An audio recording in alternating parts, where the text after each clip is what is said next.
Okay, we're streaming. All right. Is there any sound stuff or video stuff that we need to... Yeah, we should test stuff out. Okay. Is that the loudest you're gonna get? Every time I've had to record myself, I test a certain noise, and then like the moment I actually start recording, it gets louder. See, like that was probably louder than my loudest. Okay, we are 20 seconds going good. I'm going to share things on social media now. I'm going to tag you, so please. Oh, share them? Yes. Pass the love? Okay, sure. I need my phone. What? Hello. Hello, but... I don't know how large the lag is. Are we getting people yet? No. Okay. 18. We're also nonchalant. There's like, it's just, we don't do this often. Welcome. Hello. Oh boy, I cannot see the chat from here. Oh, I can, probably. Okay. Yo, Dreamcatcher, hiya. Okay, I need to find my phone. There it is. So I can share on social media. Heads up, the floor that we are on is slippery. So that's probably the amount of lag. Okay. Right there. Yeah. Ooh. Welcome. We're live. Yeah, this is a fresh crib. This is Umu's fresh crib. Yes. What he said. Yes. Wait, I didn't copy the... We're doing social media stuff. Social media stuff, and then we'll get started. Think of it more like a Twitch stream than like a YouTube stream, and I feel like we'll be on the same mindset. But I feel like Twitch, I don't know, do Twitch streamers start the stream and then share that they're live, or do they share that they're live and then start? I feel like if you watch Twitch, you like it when like you're already in the stream when they do the live sharing. So, yeah. Some ground rules. We won't be listening to any of the songs. I've taken lots of notes on these fresh index cards, and we have, every time we do the list, we try to guess what each other has picked, and this time I came up with something a little novel, which is I picked the 5 I think is in Umu's 6 through 10, and then I picked the 5 that I think are in Umu's 1 through 5. But within each group of 5, there is no order, because it's hard, you know? Yeah, so basically how this live stream is going to carry out is, first I'm gonna like lay down a few disclaimers, answer a few questions that I already know are coming. Amazing. Then we are going to probably list the 5 that we're guessing, the bottom 5. That's a great right? idea. Yeah. And then we go through those bottom goes. number 10 through 6 on our list. Mm-hmm. And then we list the top 5 of each other's, and then 5 through 1. Yeah. That's perfect. Yeah. Mm-hmm. So right now would be a good time to like write down your own list, write predictions for what you think our lists are going to be. Oh yeah, what I like is, like when we're talking about our number 10, you can all talk about your number 10, and like there can be like a nice little conversation in the chat.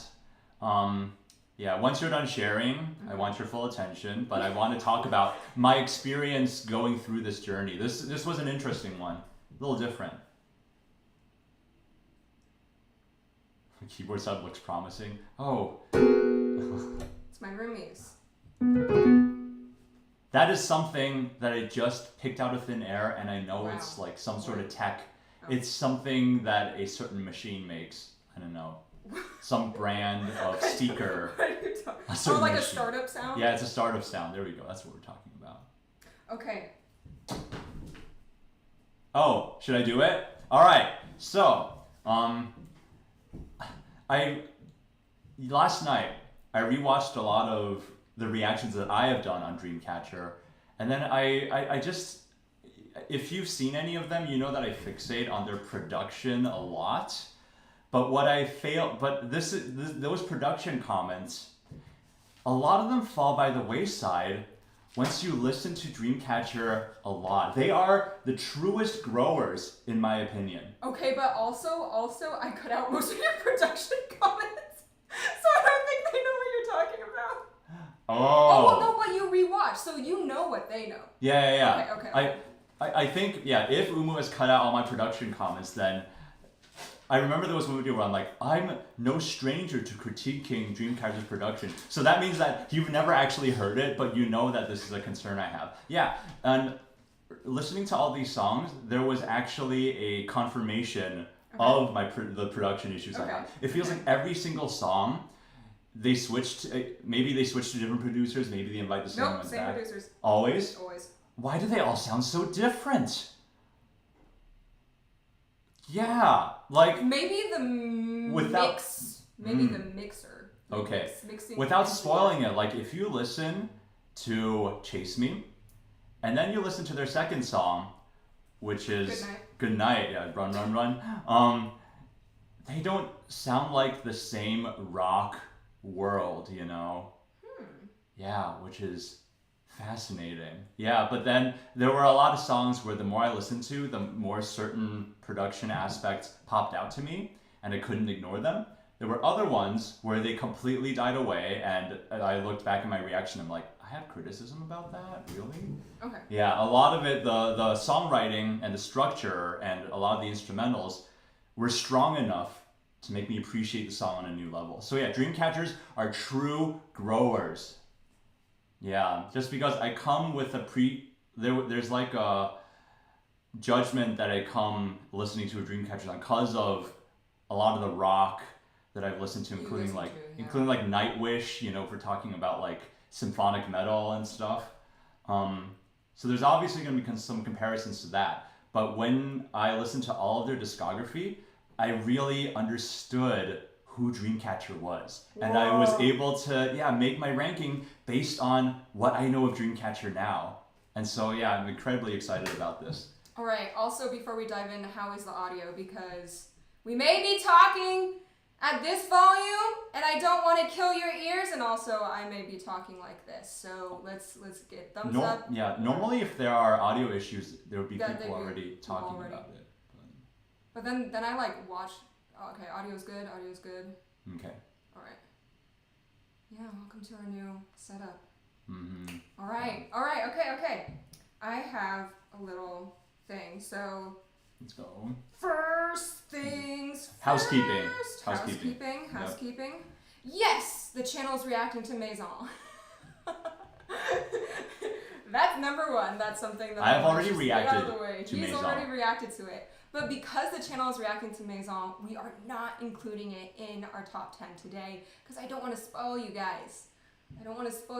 For what's coming up. The reason why we're doing this live stream is because they got their first 2 wins with Maison, and so it's a very late celebration of that. And on top of that, it is to cushion the weight for the eventual reaction. You know, just like giving you guys Dreamcatcher content. Mm-hmm. And instead of, I prefer the comment section not to be flooded with, are you not in InSomnia anymore because you aren't reacting to Maison?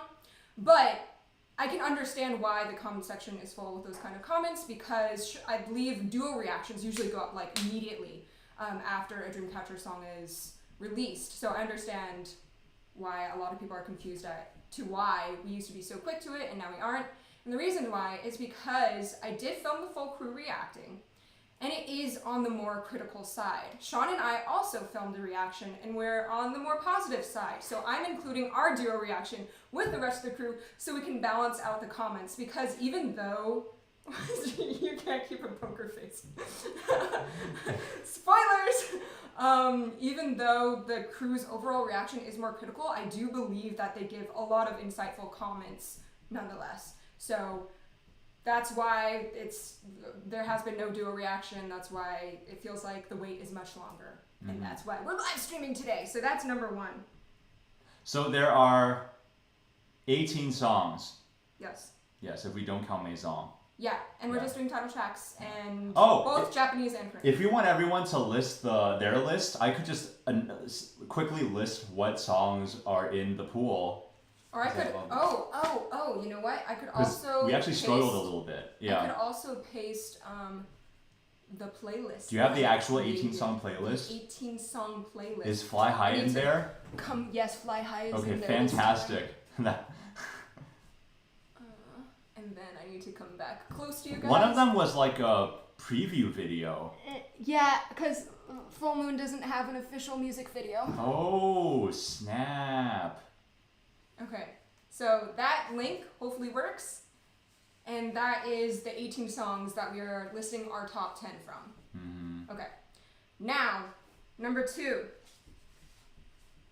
Oh yeah, We're just normal ass humans ranking our biased. It's biased. I have some other caveats before we start. Yeah.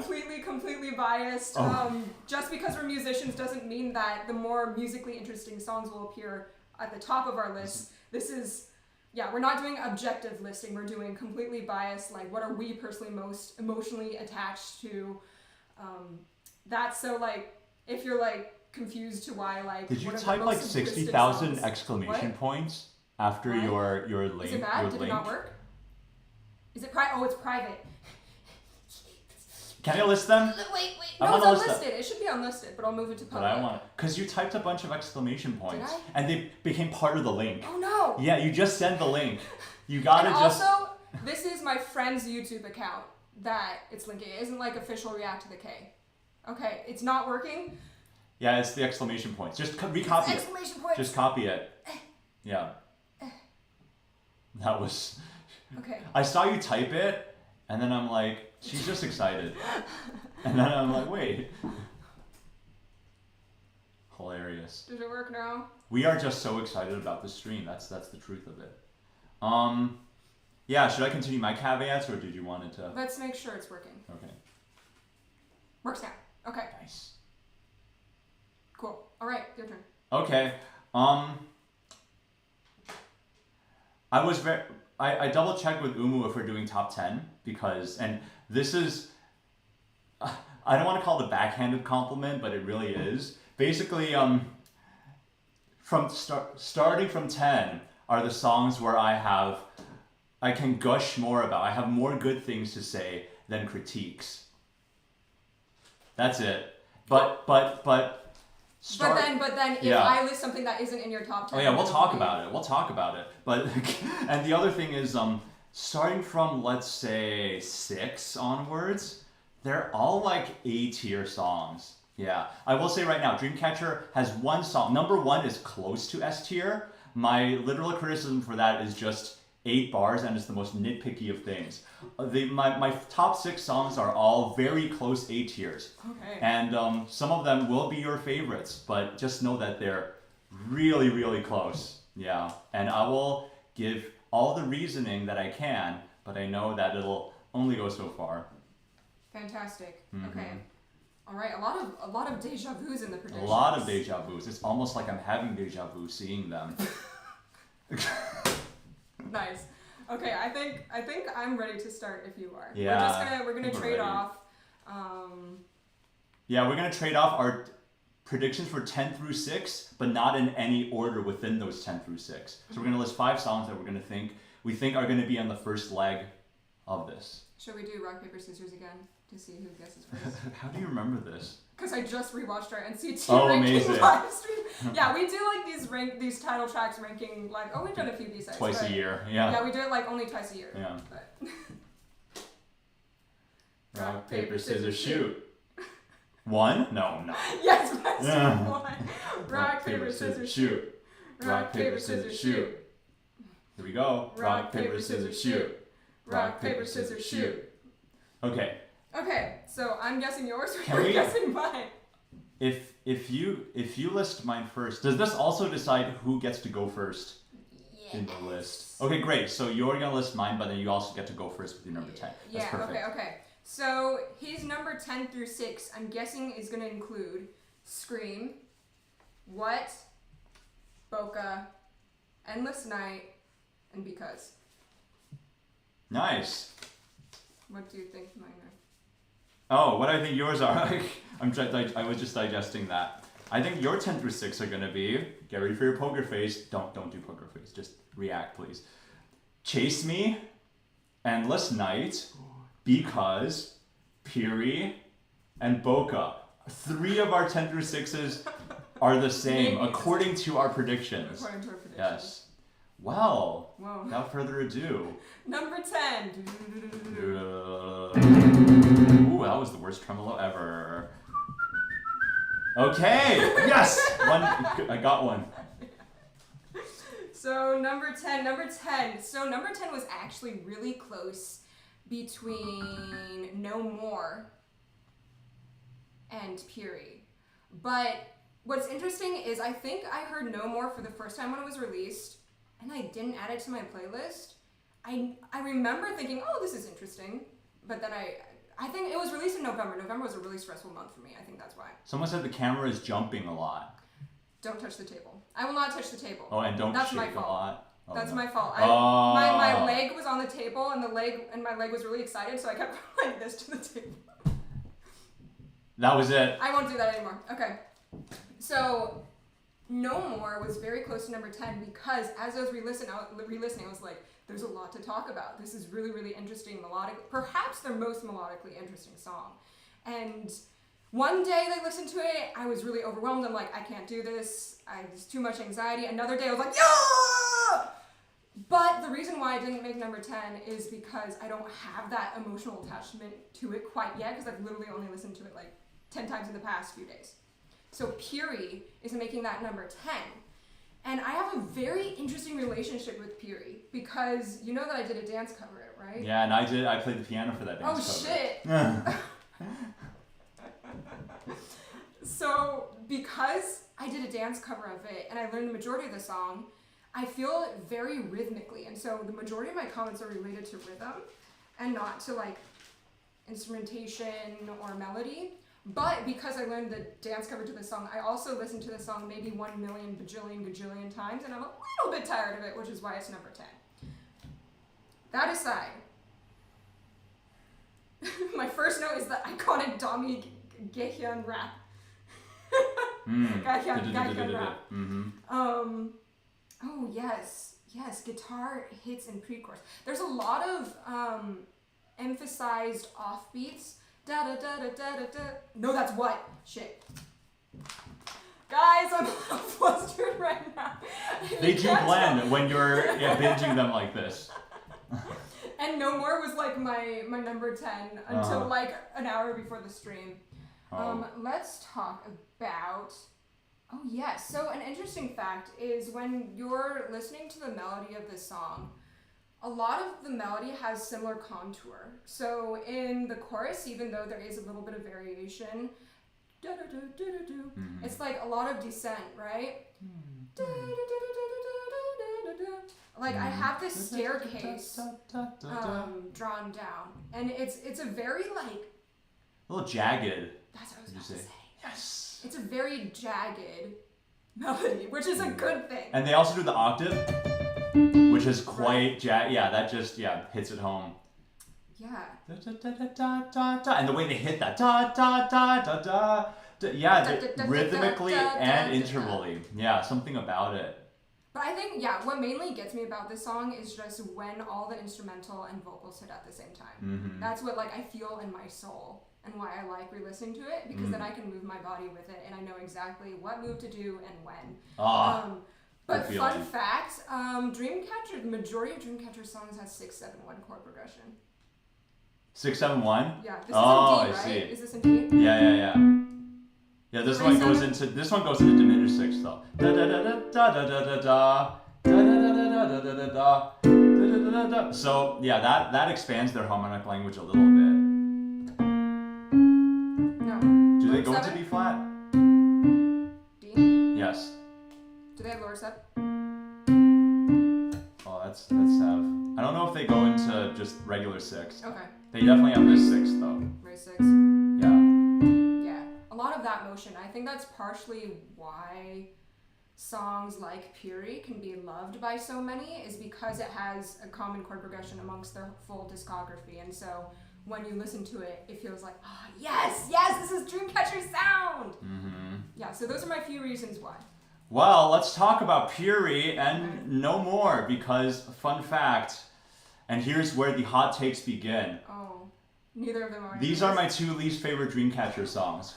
Puri is my least favorite Dreamcatcher song, and No More is a second. Yeah, and the reasons are very interesting. I think Puri has one thing going for it, and one big thing. I think Puri is their strangest song when it comes to its structure and the way each section feels so segmented.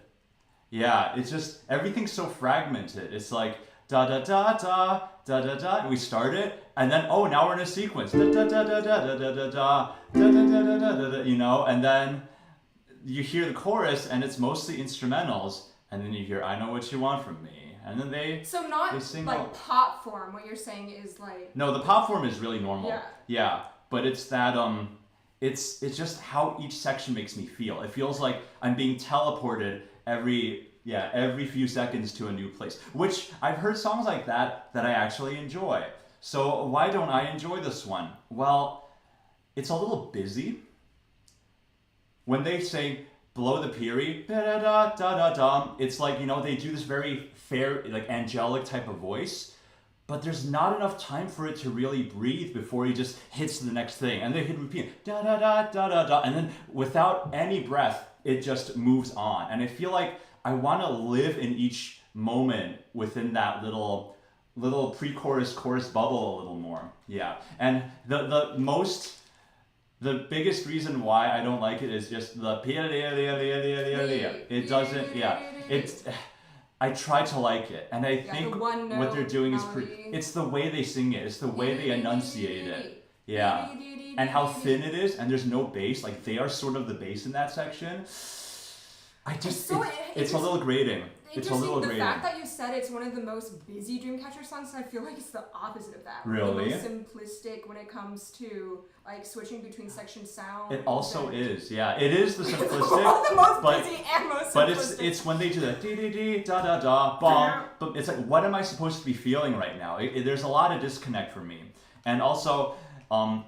This is going to come back a lot. It's the Dreamcatcher corniness, and usually it's a very thin line, right? Dreamcatcher, like the powerful, you mean? What do you mean corniness? It's like, it's a little cheesy for me. Okay. Yeah, there's one thing that's a little cheesy in the song. That's the "I Know What You Want From Me." The octave? I think it's the lyrics. It's that line. It's the fact that that's the first thing we hear after a long instrumental. "I know what you want from me." I think that's just cheesy. And in a way that isn't that great. But isn't the mystery of Piri for me is the rhythm of emergency, emergency. I don't like that either. I don't like that. Emergency, emergency. It's like they enunciate different parts of the word. I think the Y turns into the next E though. It's emergency, emergency. I hear emergence. Emergency. It's emergency. But then when I sing that along with them, it's wrong. Really? Yeah, they actually say emergency. Oh, the camera does shake when we move with the floor, but it's a bit more gentle. But I'm sure for them it's like an earthquake. Yeah, and also let's talk about No More really fast, because this one I have. Oh no! Camera. Yeah, wooden floor. I'm sorry. It's like, yeah. Okay, No More is interesting. So this is another recurring theme that's going to happen, especially if you hit my lower end of the list more. All but right. I don't like Dreamcatcher when emergency. Okay. Thank you. I don't like Dreamcatcher when they lean too far on the anime.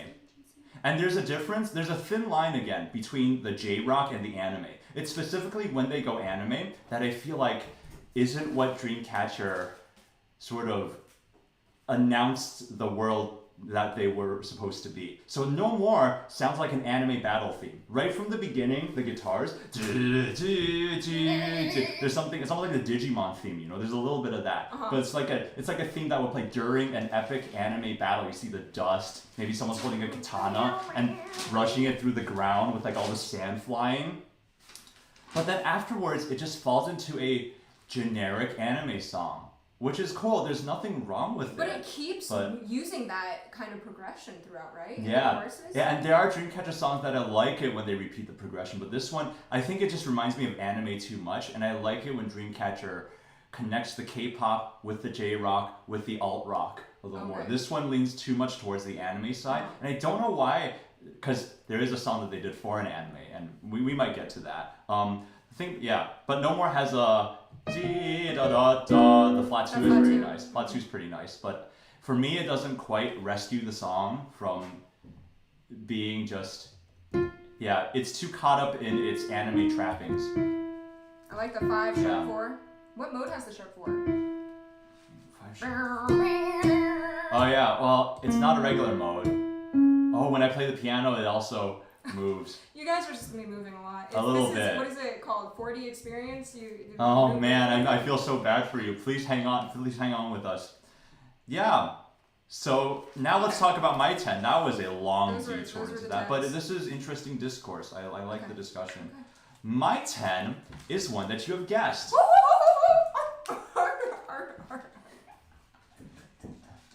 It's also one that I guessed for your list. Oh. And you thought Period was gonna be from my 10 to 6, right? So can you guess which one of the two? Okay, I can't remember what you guessed for me. Okay, it's good either Endless Night or Because.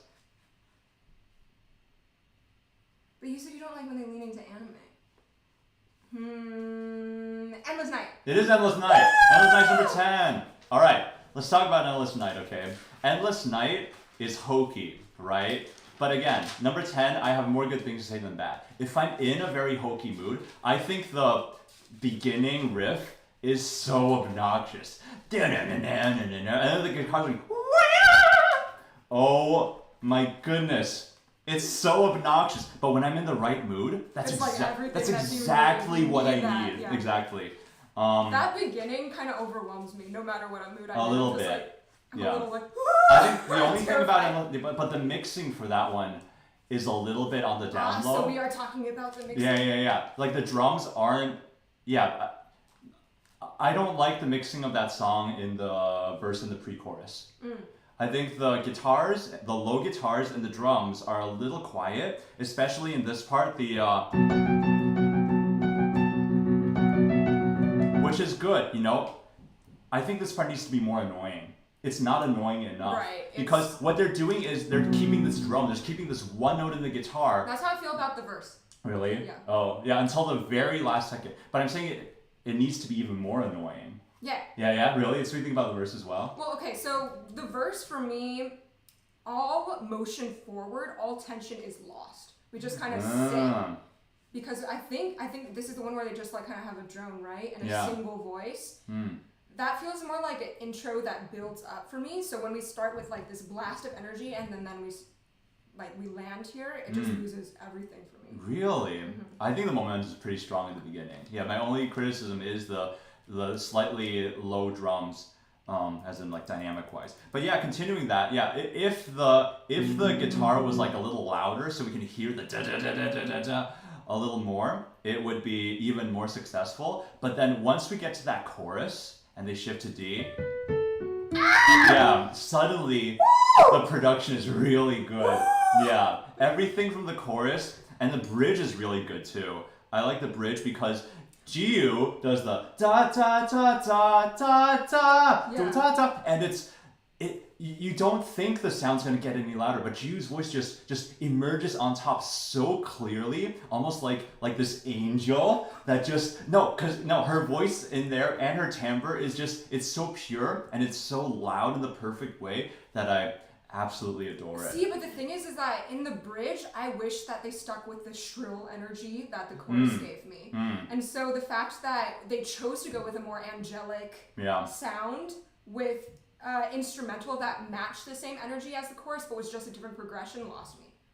Interesting. There are other songs on this list where I have the exact same criticism about the bridge needing to hit back reference the verse, but this is not one. I think continuing that major sort of energy in the bridge is a very smart move. I really like it. And let's talk about that rap. Okay, sounds like Dami is actually becoming like a classical orchestra snare rhythm. Yeah, a little bit.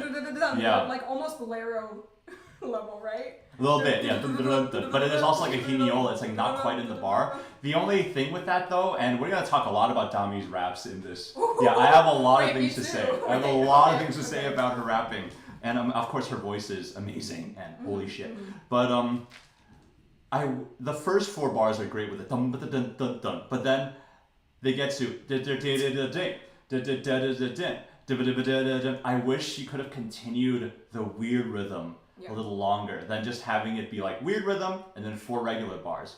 I feel like because we've come to expect where her rap is in most Dreamcatcher songs, when it's like every time I hear the beginning of that rap, I'm like, oh my goodness, it becomes a little more generic, and I wish that they would have written it in a way where it. I think perhaps we're on the same wavelength when it comes to Dami's rap and how rhythms matter so much, because we know that she's most likely going to appear in the second verse, but it's how they carry the energy from the chorus into the pre-chorus or verse part 2. Yeah. And yeah. that's what I'll be commenting on the rest of the stream, is Exactly. specifically the energy of her raps.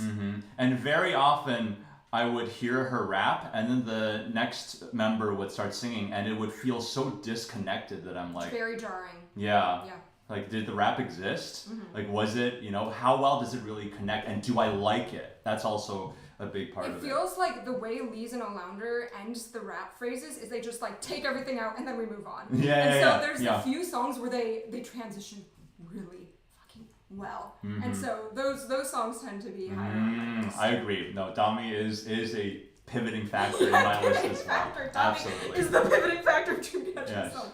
Can we talk more about this chorus? I think this chorus might be like top 3 favorite Dreamcatcher choruses ever. Like, this song did not make my list just because I don't like any section except for the chorus. But I love the chorus. Okay. And how the top line, what the girls sing, is so jumpy and leapy, and then like it repeats the same way. And the way they hit the F sharp, change, so you like da da da da. The way whoever sings that da da da da, the way she like reaches for that F sharp, you can tell that. Yeah, I think this might be their best. Shihyun. This is some good. Yeah. Shihyun. There are a few moments in Dreamcatcher's discography where the vocals just sound so excellent, and this song is 2 of them, and one of them is Shihyun. Shihyun's reaching the F sharp, and then and then Jiyu's bridge. Yeah, both those moments make this song very memorable. For me though, I don't think this is one of their best choruses. I think it deviates a little too far from what I'm used to, but it's because it's different that this gets this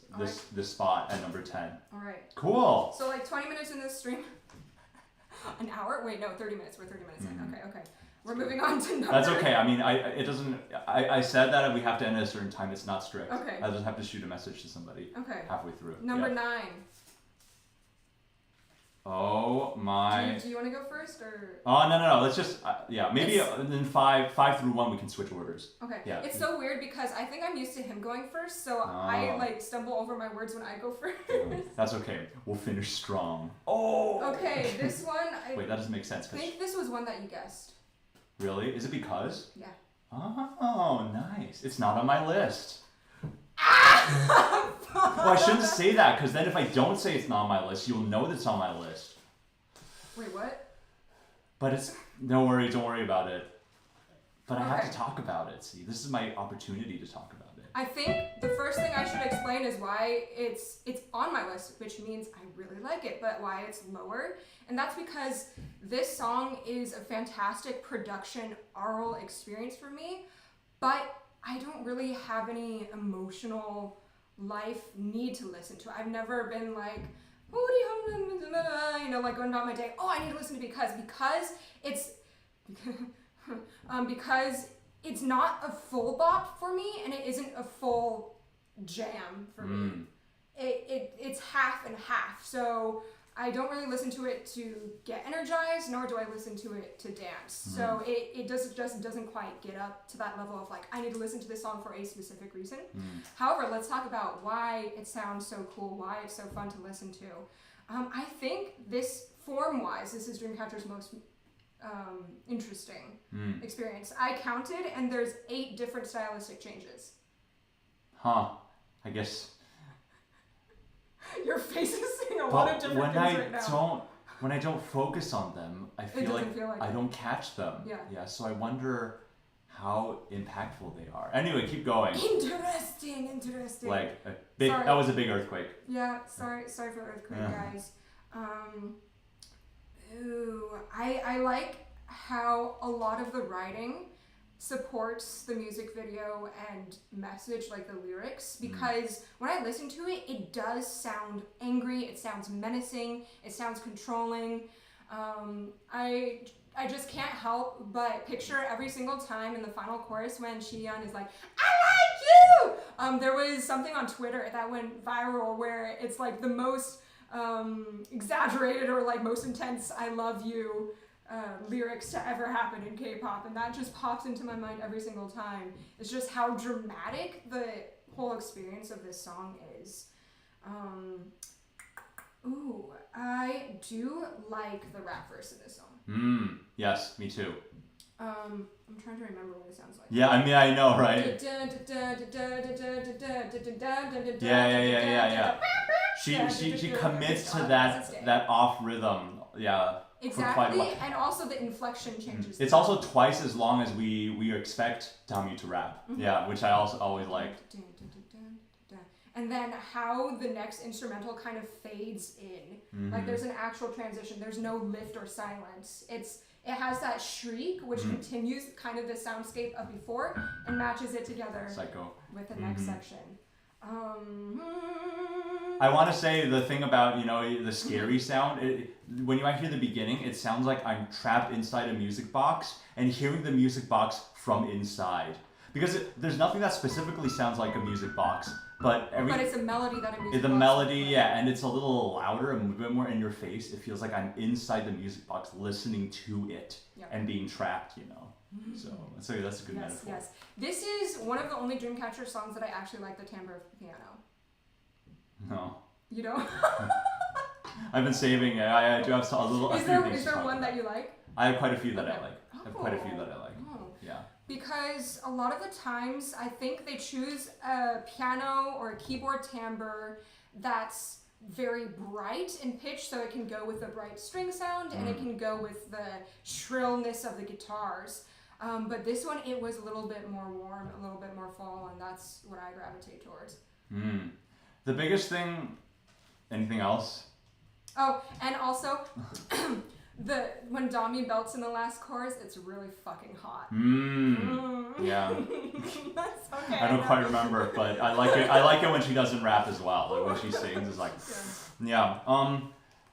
For me though, like I don't. When I first reacted to this song, I kept on fixating on the melody and how there's a part that sounds like For Elise, and I feel like everyone referenced it, but. Oh, we are shaky. Oh my goodness. I'm so sorry, guys. Yeah. But the thing about re-listening to it multiple times before making this list was the melody really grew on me. I think it actually flows very nicely. I like the little interjections and the little quirky little stuff. And the melody is interesting consistently. But for me, this is my least favorite production when it comes to a Dreamcatcher song. Yeah.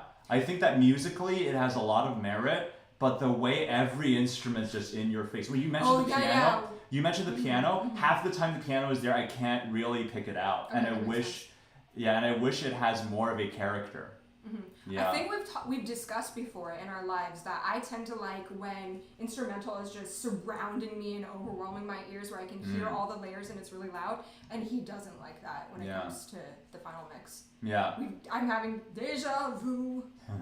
And there's a lot of I don't like edgy minor songs, but the melody of this one, it grew like all the stuff like the da da da da da da da da da da. Like. This is the stuff where if I first reacted to this song, I probably did say that, but I think you edited that part out. It's the type of melody that I don't like, but the way this all comes together, I just need to turn that reactor part of my brain off, and because is probably 11 or 12. Okay. Yeah. So there it's are a good time. there are good things about it, but it's that production. All right, moving on. What's your number 9? Yeah, let's go. My number 9. Ooh, it is one you've guessed. No, it's the other one that you guessed. It's actually Boca.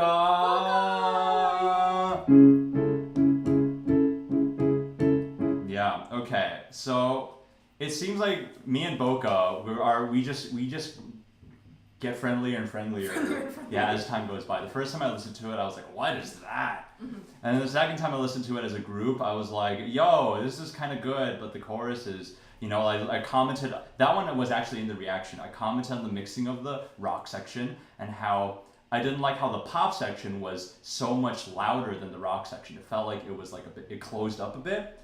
But now that I listen to it, I actually like the sound of the rock section.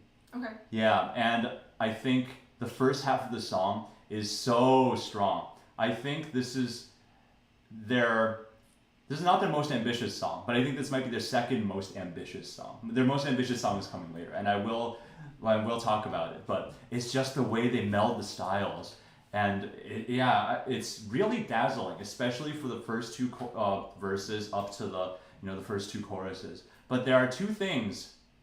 One of them is a bigger thing, and the other one's a smaller thing that I don't like as much, and that it makes Boca a number 9. And this is me when I make lists. Even the stuff I like, I tend to fixate on the one or two small things. I don't know why, because I'm just nitpicky. That's so weird. But no, I do like Boca a lot, and I think Dami going off in that song in the beginning, it's like, it's so good.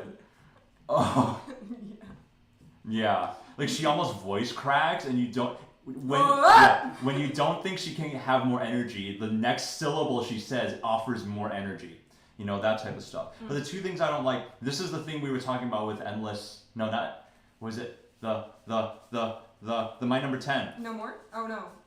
Sky? No. No.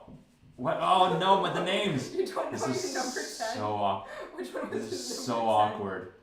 Is it Endless Night? It is Endless Night. I want to say Endless Sky for some reason. Yeah, no. This is the opposite of what you said about Endless Sky, where like, Endless Sky, I was okay with the bridge being the same style as the chorus. Mm-hmm. With this song, You wish. I wish the bridge went back into the pop, because it felt like the pop section was so different for them that it felt like they didn't make their final statement in that style yet. So they just kept going. They kept with the rock, and they went back to their comfort zone. It's very fast, it's very upbeat, it's very lively, but I kind of wish that somehow they went back to the reggaeton-y thing. And like, they even do this thing where they modulate back into the key of the verse in the second. Like, the chorus and the verse are in totally different keys. They are? Wait, what? Oh yeah, we were in C, and then we go to A flat?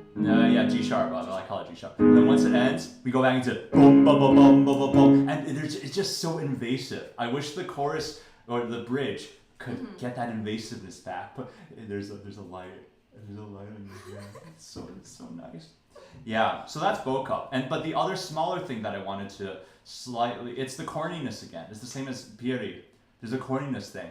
I don't like Where's the Love, and maybe it's because it reminds me of the Black Eyed Peas singing Where's the Love, the love. But when they sing Where is the Love, I just think about the Black Eyed Peas, and it's just purely by association. But to me, what they try to do with that line, which is something a little desperate and kind of badass at the same time, it kind of falls flat for me because of that association.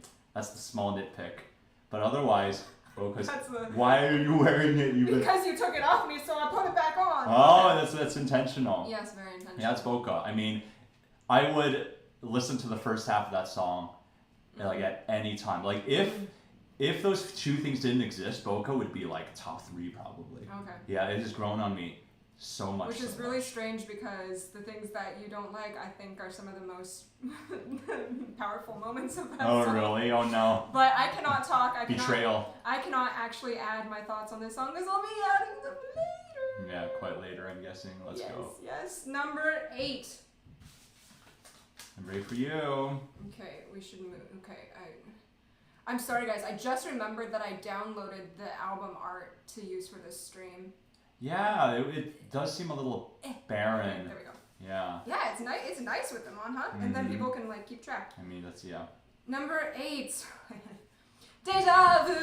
Oh wow, this. Deja vu. Oh, I thought this was gonna be so high for you. Interesting. I'll explain why in a bit. This is once again one of my favorite choruses from Dreamcatcher. It is. I have so many emotions. Let's go. So many emotions. Please let them out because I was listening. Okay, I was listening to this song earlier, and it may be that time of the month, ladies, but like I was crying listening to this chorus because the amount of emotions that are caused by their instrumental choices, the rhythms and the drums. Good sounding chorus. The harmonic movement and the amount of vocal harmonies It's a little bit. Let me try and find my notes for it. Yeah, sorry, the betrayal has begun. Everyone has deja vu as. Yeah, everyone caught it. I caught that. I caught that. I see you.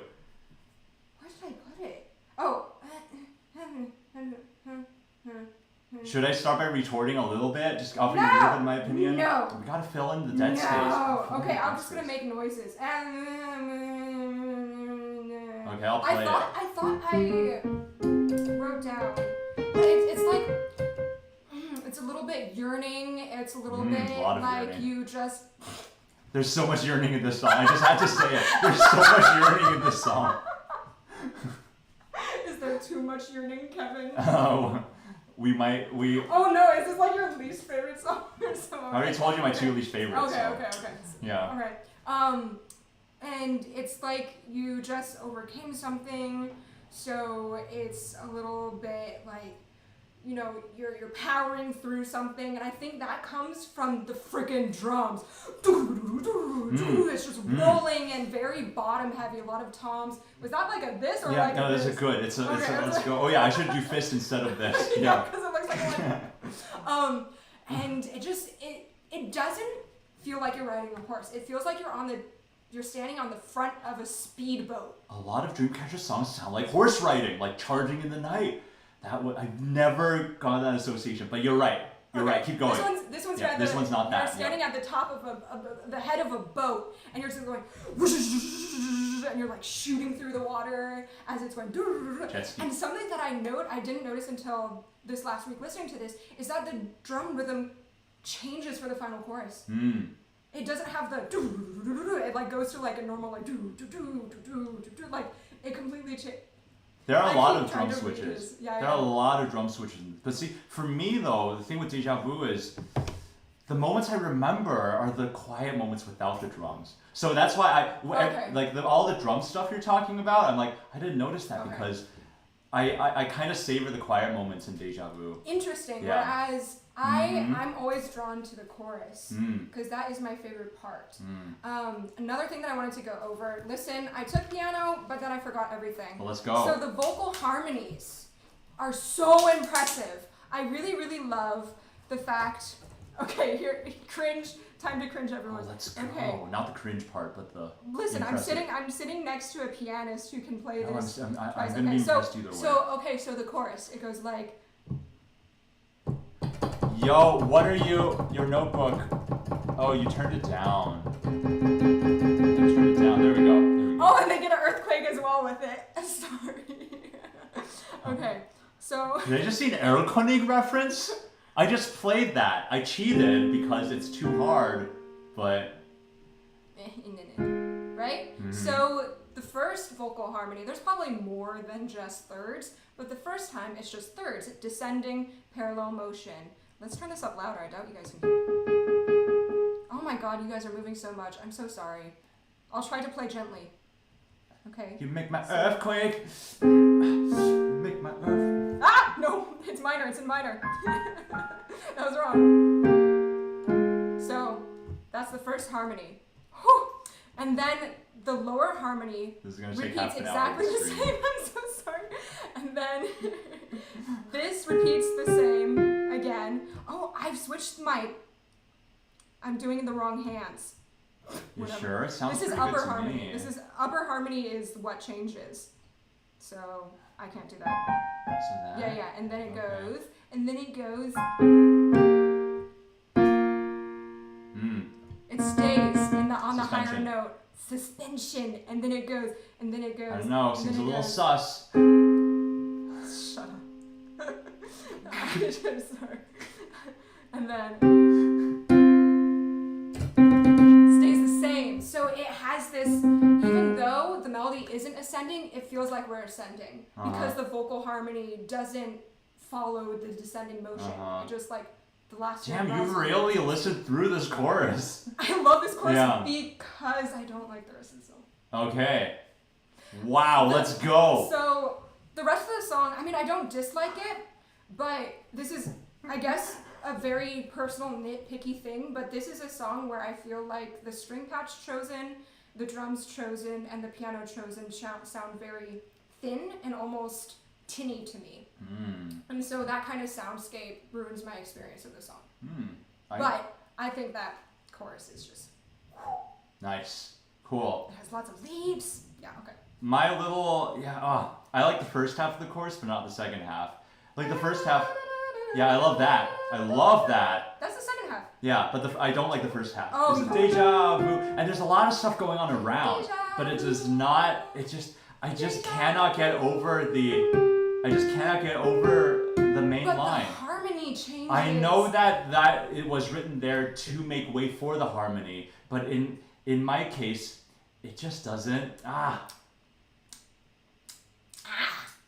Yeah. Sorry, more betrayal.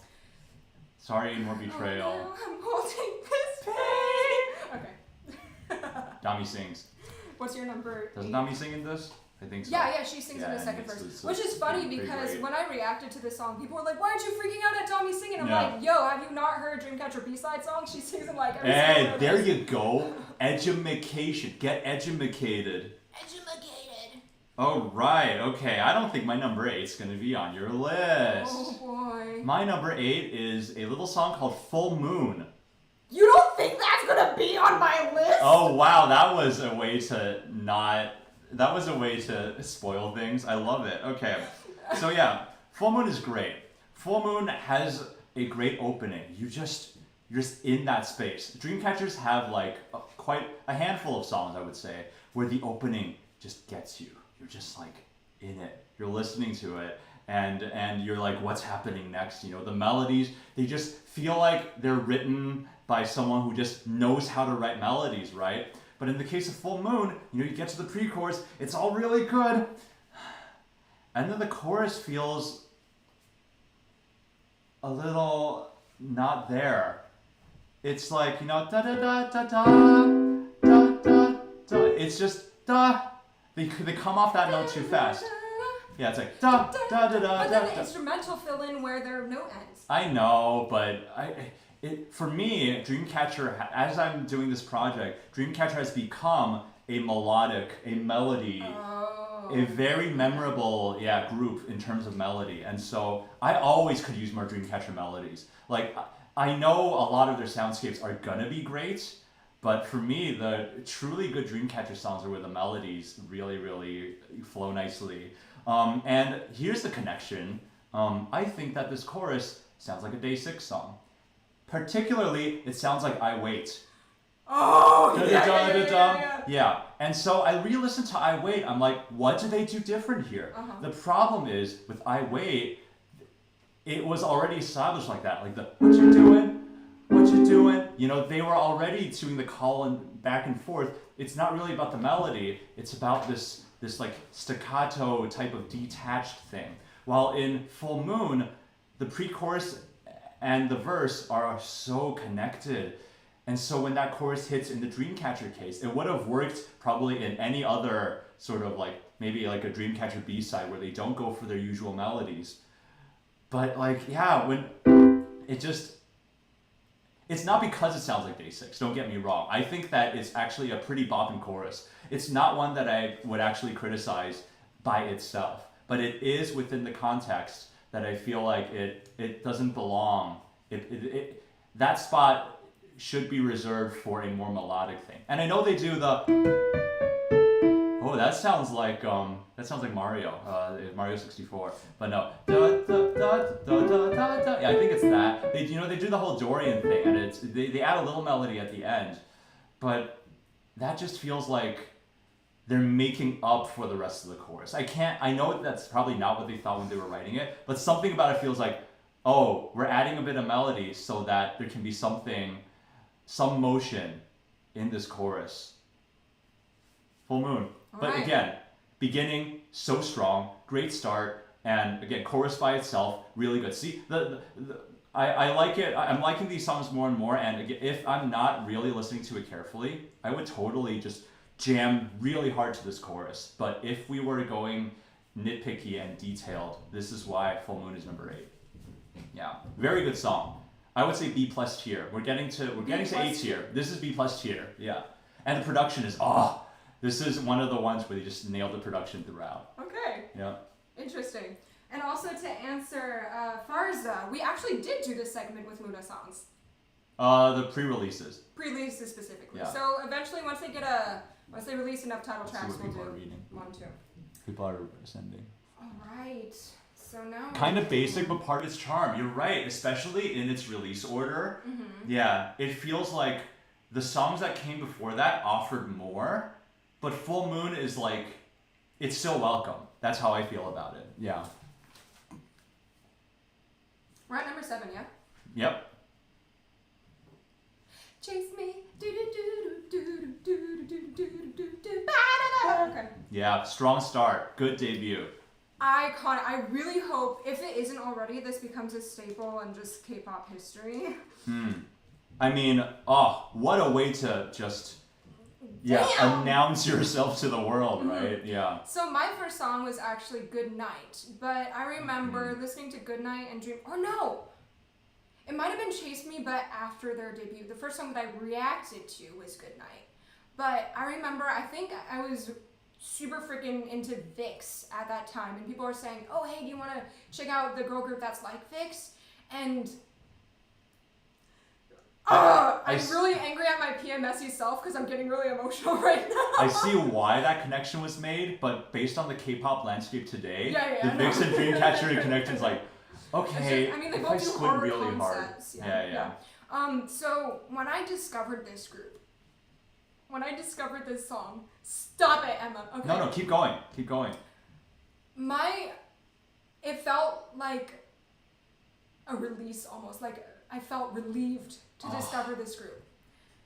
Maybe a little bit different from yours because I was raised to see as showing skin, moving your butt, being sexy as a big no. Like that isn't how you should act. That's the way that my parents raised me. And so when I got into K-pop and the majority of the girl groups had that kind of concept, which I am now learning there's nothing wrong with that most of the time, right? But my mom would like walk into the room, see me watching a girl group, and she'd like shake her head and walk away. Like, that's so inappropriate. Why are you watching that? They're like so sexualizing them. And so I felt like I didn't really have a go-to girl group other than Mamamoo, who, you know, concept focused on vocals and performance and all that stuff. And so when I discovered this girl group that really focused on performance and fast-paced, like, I just remember being like, oh my god, I can watch something in front of my mom again, you know, something like that. And something where, I mean, once again, this was the headspace that I was raised with, and I am trying to break out of it. But it felt like, oh my goodness, this is something that it's okay for me to enjoy because they aren't like selling themselves specifically as for like the male gaze, you know, that kind of stereotype. And so this song has that very emotional connection with me and that time of learning about this group and thinking, oh, finally there's a girl group for me that I can enjoy, you know, that kind Not of gonna lie, I knew like you were gonna get emotional. I didn't think it would be number 7. But listen, it's the debut song, right? Yeah, It's the debut absolutely. song. It takes you back, absolutely. So let's talk about musically why I like this song. I think it's so creative how they have the 6-7-1 chord progression, but then they Uno reverse card it and they do the opposite. Horrible for the game. chorus. What? Board game Okay. brain. So the verses, is this in A flat or G sharp? Yeah, we call it G sharp, but G sharp. 1. Is it lowered 7 or 6? what are you talking? Oh, The chord progression. Hmm. 1, 7, 6. No, it's in minor. So they do go to 7. Is this the song? Oh yeah. This is lower. Yeah, Everything's lower. Sorry, I was reading the chat. I got like zoomed out. I need your help, Kevin, when I most need you. Yeah. So the verse chord progression, it goes like 1 sub 6. It descends. 1 sub 6. 1 sub 6. And then when they decent game, not terrible, Uno reverse card us in the, I'm not sure if it's the pre-chorus or chorus, but then they ascend with this progression 1 or 6 7 1, and so then they go 6 7 1, 7 6 7 1. I don't remember the And chorus then they go up to too like well, but it sounds about right. 3. Yeah. Oh, that's 2. That's 3. They go up to 3, and they constantly keep this simple chord progression that could have been a 3-chord loop, and they just keep expanding it lower and higher until it's like a 16-chord progression, like 16-note chord progression. And so I love the fact that they took something so simple and they said, we're gonna explore more and more and more. And so that feels explorative. chord progression doesn't become tiring.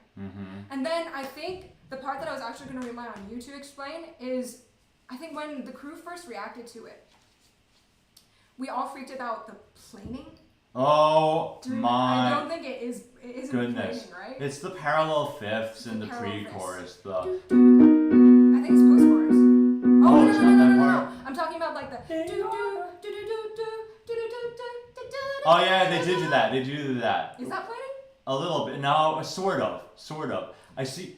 No, it's more like a modal mixture sort of thing. The da da da da da da da da. Or no, yeah, yeah. They change the color halfway in the chorus. You know what I'm talking about when they go up. Yeah. When you hear, you know it.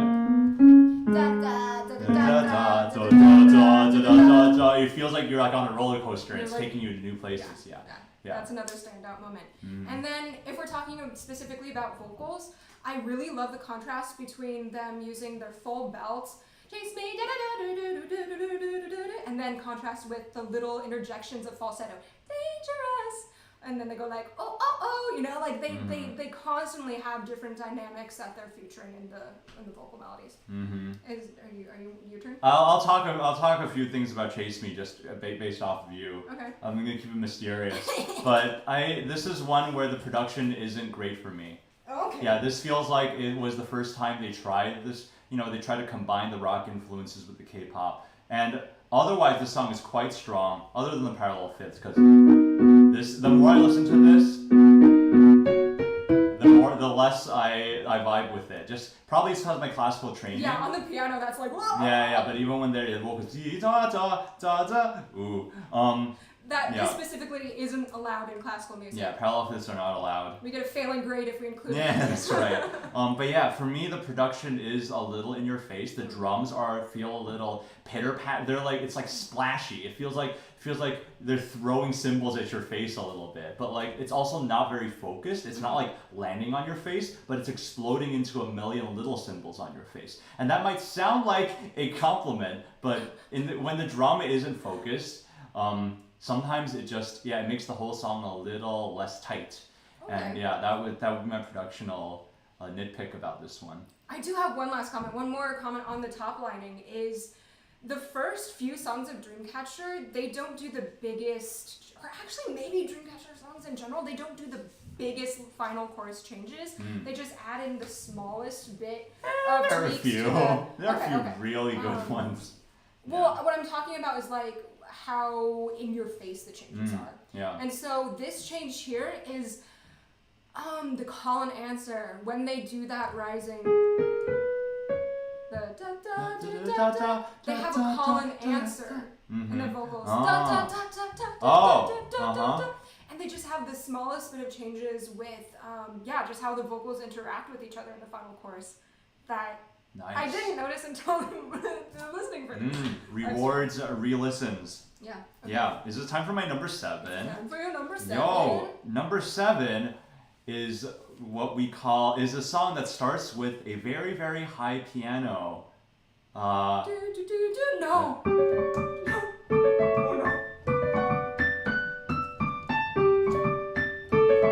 I don't know what that means, but keep talking. Da da da da da da da da da da da. It is Over the Sky.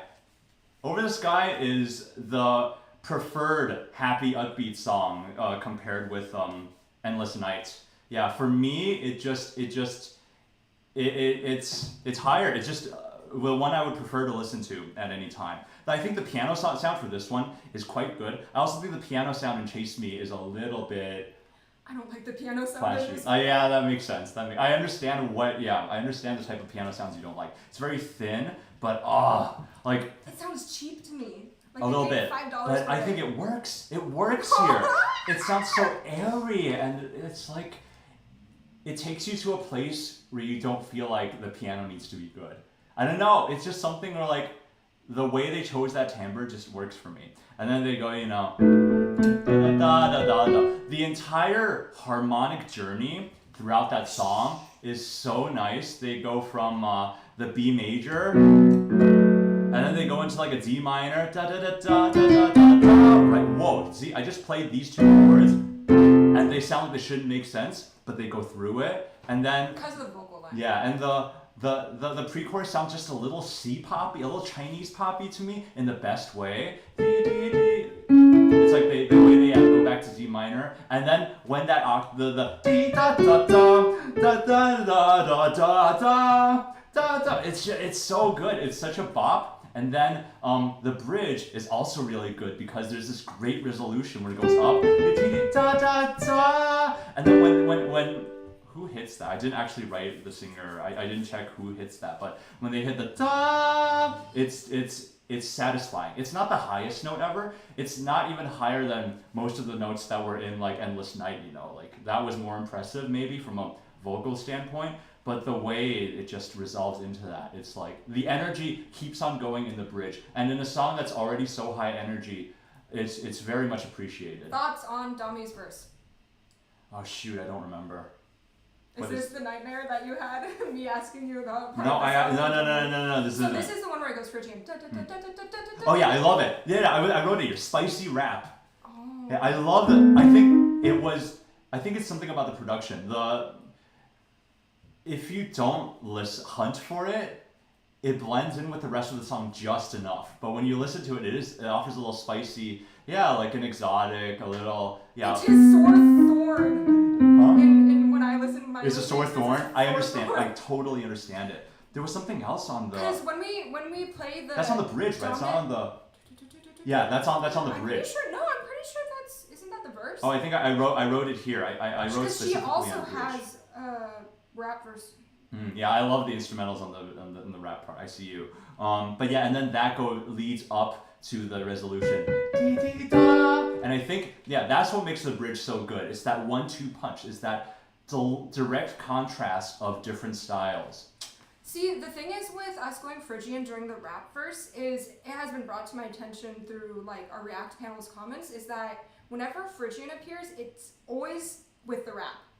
And so that kind of sound, rap plus Phrygian, has become a bit of cliche in my mind because the Phrygian sound of the scale, do you mind playing? Someone's spamming. Are those being blocked? I sure hope so. Please. Which part? The Phrygian. I think it's. I can't. Yeah. So this kind of sound, it's very dramatic and movie-esque and action, adventurous, and really cool. And so if every single time a rapper appears and the Phrygian scale appears, it just sounds like it's a writing technique and nothing more. I don't see how this fits into the story of this song. It reminds me of the Pulp Fiction song. Wow.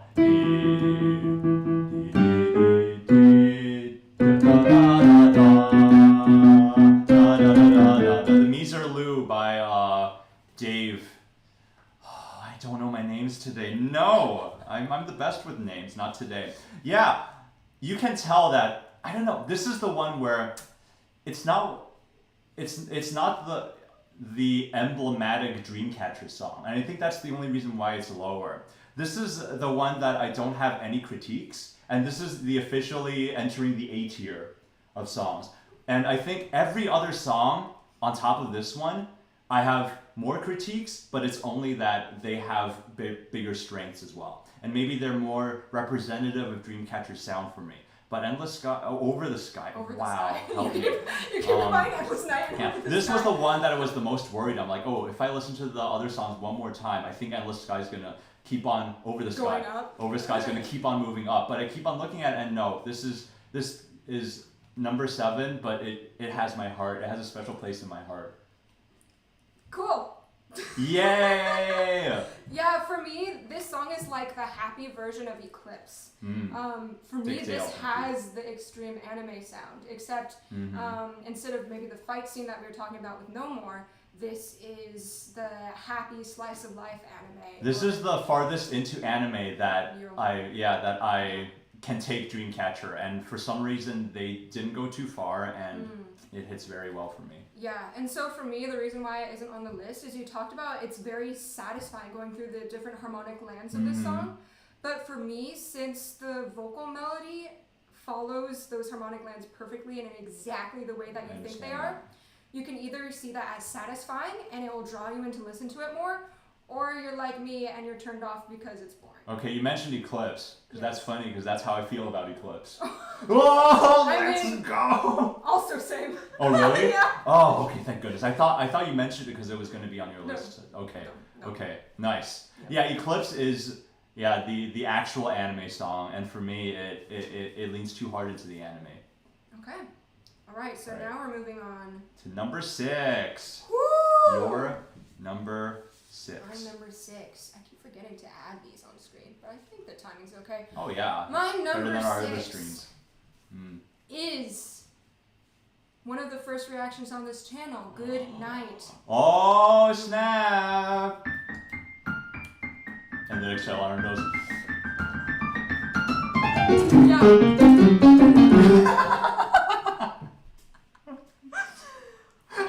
one of the few songs to actually use an accelerondo, if not the only K-pop. Oh no. Okay, so Oh and Good Night are the only K-pop songs to use an accelerondo at the very beginning of the song. Oh is a B-side, right? No, Oh is N-Mix. Oh.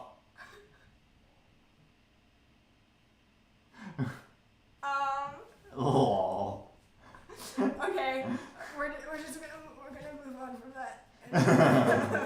So yeah, Chase Me and Good Night sit in a very similar part of my heart. Oh, I bet.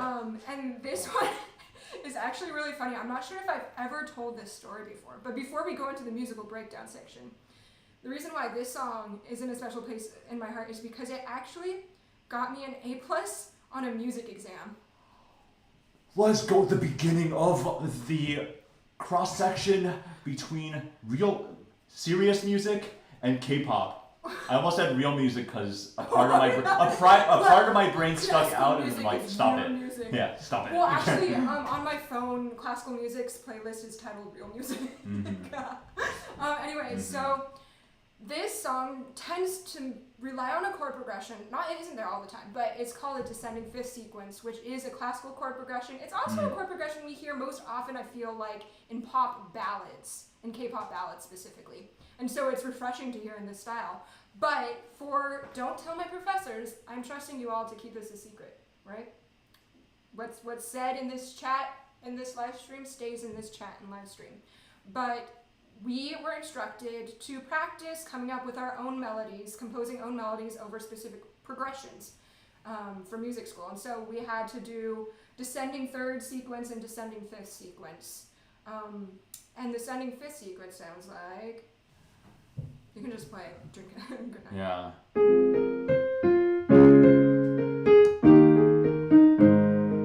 And then they kind of go. Yep. And so you hear what his right hand was playing? It kind of repeats, right? Oh. Yes. That's what I played on my exam. Nice. Aced it. It does have a very classic feeling. Not like classical, but it feels so classic. Like, it's like I've heard this before. You know? Yeah, no, exactly. Yeah. So, like, the whole point was them just to, like, surprise us, be like, hurry, compose something on the spot for this progression. But I'm like, Dreamcatcher's Good Night uses this progression, and therefore I can use the melody. Incredible. Don't cheat, everyone. Don't cheat. Incredible. Don't be me. Incredible. Don't be me. Okay. Ooh. This song came out at a time where modal mixture wasn't used in every single K-pop song. Oh my goodness. And in fact, I think this is one of the most tasteful uses Tasteful. of modal mixture. Tasteful. And so what modal mixture is, what key is this song in? F minor. So, yeah. Yeah. Is major, is minor. So you're going to hear a change between this note and this note. And so in this song, it's F minor most of the time. And then we only get 2 times had this in my notes. I'm so glad when it this is goes being up to brought up. this. Oh, which means we still don't know if this is on your list. And Do we have the album art? yes, well, see, I was gonna talk and then I was gonna put it up there. I'm so it's it's all the the in way between where you down put it. I'm so here. sorry. Yeah, Didn't want to it's interrupt like the you flow, wanna, but you wanna no. You wanna do this? No, I don't. Okay, good job. Good luck. Oh, you're pretty Good good. night, and good luck. Good night. And so when we stay in this one specific key the entire time, and then the final time we get repeated. Oh God, Kevin, no, you just move it up. What? Yeah, no, but not all the way up there. Just see where Okay, no, you do it. Okay. This is a disaster. This is a utter catastrophe. And so when we have this very small harmonic change, just a few times, it elevates everything so much. So this is me continuing to say that I feel like Lees and Olander choose the right things in the small amount of just minuscule things to change for final courses to feel totally different, even though they only change 2 things. Rapidness and development of guitar parts and bass. So whenever it's like whenever the guitar part has a busy rhythmic part, the bass is just like it's just very simple. And then when the guitar is like the bass part is like it just goes off, and I love the trade-off between those two having their own time to shine. I like the descent chromatic pre-chorus line that leads into the lead in chorus. I forgot. What does that sound like? I can't remember what the pre-chorus sounds like. Oh no. Dude, all I remember is the chorus. I didn't write it. Oh, is that not the second? No. Oh. Cheka, da da da da. Yeah. Yeah, I love the fact Amazing. they just designed, and then they build tension by saying something spoken right after that. After I think I said designed, but I meant to say was they descended. Oh. They descend. They were designed to descend. They descend, hold tension with that spoken part, and then. Yeah. It's a really quite nice. Explosive, I think. Yeah. Lots of energy. Yeah. Yeah, it does lean into the J-Rock. This is the J-Rock one. I don't think it's completely anime. J-Rock and anime, there's only a thin line, right? But this is definitely into the J-Rock. And yeah, I think the use of the it never gets tiring. So, good stuff. Good stuff. Also, one last thing. I6. Fantastic choice going between common time and halftime. Yeah, I think of that particular switch is like one and the same. But yeah, I hear it. Maybe it's because it's not like a trap break, you know. I only think of halftime now when I hear trap break. But it's how modern K-pop has trained me. Interesting. What the heck is my list? Okay, cool. Well. Number 6 breaks my heart, because you know me with, once Over the Sky hits, all of these are just so good. I forgot if you had this as your prediction, but it's Deja Vu. And oh man. I did not predict that. Okay. Deja Vu is so good, and I'm just really sad. Yeah, again, that's the betrayal, right? Or the twist, because I deliberately made it seem like I didn't really care about this song. Good job. Yeah, but yeah, no, all the things I say about the first half of the chorus is true.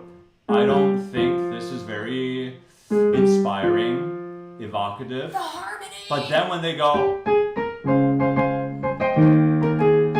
something like that, that is some good stuff. I love the way they rise into that. But for me, what makes this song so strong is everything else. We're completely opposite. I think Deja Vu and its use of silence, and especially the beginning, where it takes so much time before the rock even starts.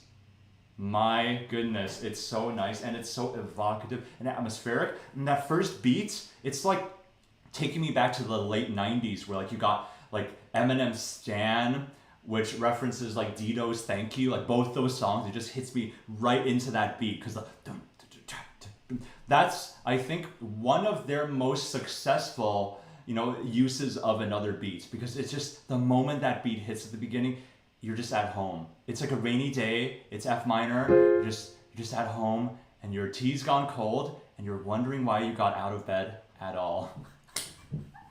Wow, let's go. That was so smooth. That wasn't it was lyrics. script? No, it was lyrics to the lyrics? song I just referenced. Okay. Yeah. But no, and then when holding this pain, the way she sketches out that minor seventh chord and the way the voice just kind of goes and oh my goodness. So this should not work. The fact that the opening beat, the Dido beat, comes in and then before we even get used to it, it goes da da da da da da da I da do da. like that part. Yeah, the beat stops and it doesn't come back until like a minute and a half later. That should not work. The second verse, right? Yeah. But the way it just interrupts it, it's the quietest interruption I've ever heard. You get into a groove and then, no, listen to me now. Listen to me whisper. What was the word we used? The yearning? Oh, there's so much yearning in this song. There's just so much yearning, man. And I love it. I'm all in for it. And yeah, Deja Vu could have been number one if that beginning of the chorus isn't that. The harmony! I know. Don't listen to the melody, listen to the Yeah, harmony. listen, I still call it an absolute highlight. I think this is Dreamcatcher's most ambitious song, by the way. When I talked about the second most ambitious song, which was Boca, this is their most ambitious song because of the way they dared to go quiet. It's the way they dared to go quiet. It takes, I imagine, as K-pop producers, it takes so much restraint and so much just planning and musical instinct and all those compositional skills to hold the silence so long. And then knowing that they're doing something because there's an outro in this song. There's like a long, quiet outro that is like, yes, we meant it. And it's the entire experience is so transcendental. And I think this has one of the best key changes in the history of K-pop. Except what goes on during the key change, but deja vu, like I want to get hyped because the way they go up to it, it's actually the same as the Chase Me. It's the same planing, but it's only used once.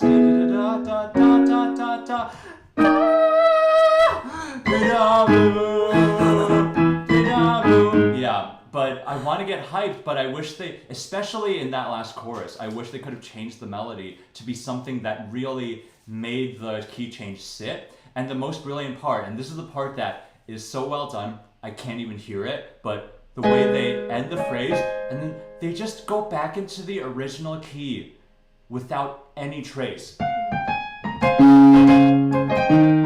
Like, the genius behind that, I cannot express to you because that is one of the most well-executed, musically profound almost. Seamless. Yes, seamless transitions I've ever heard.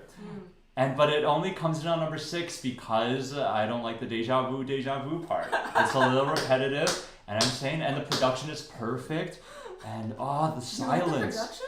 Oh, I love the production in this song. Huh. Yeah. I don't think I said that in my first reaction. I think I had a bone to pick. My one But thing about it grew the on me chorus so much. is that the choir sounds like it's 3 people. Mm-hmm. And it's mixed in a very specific part of your headphones. And so I understand that they placed it there so that all the other instrumental and the busyness of the chorus doesn't clash with it.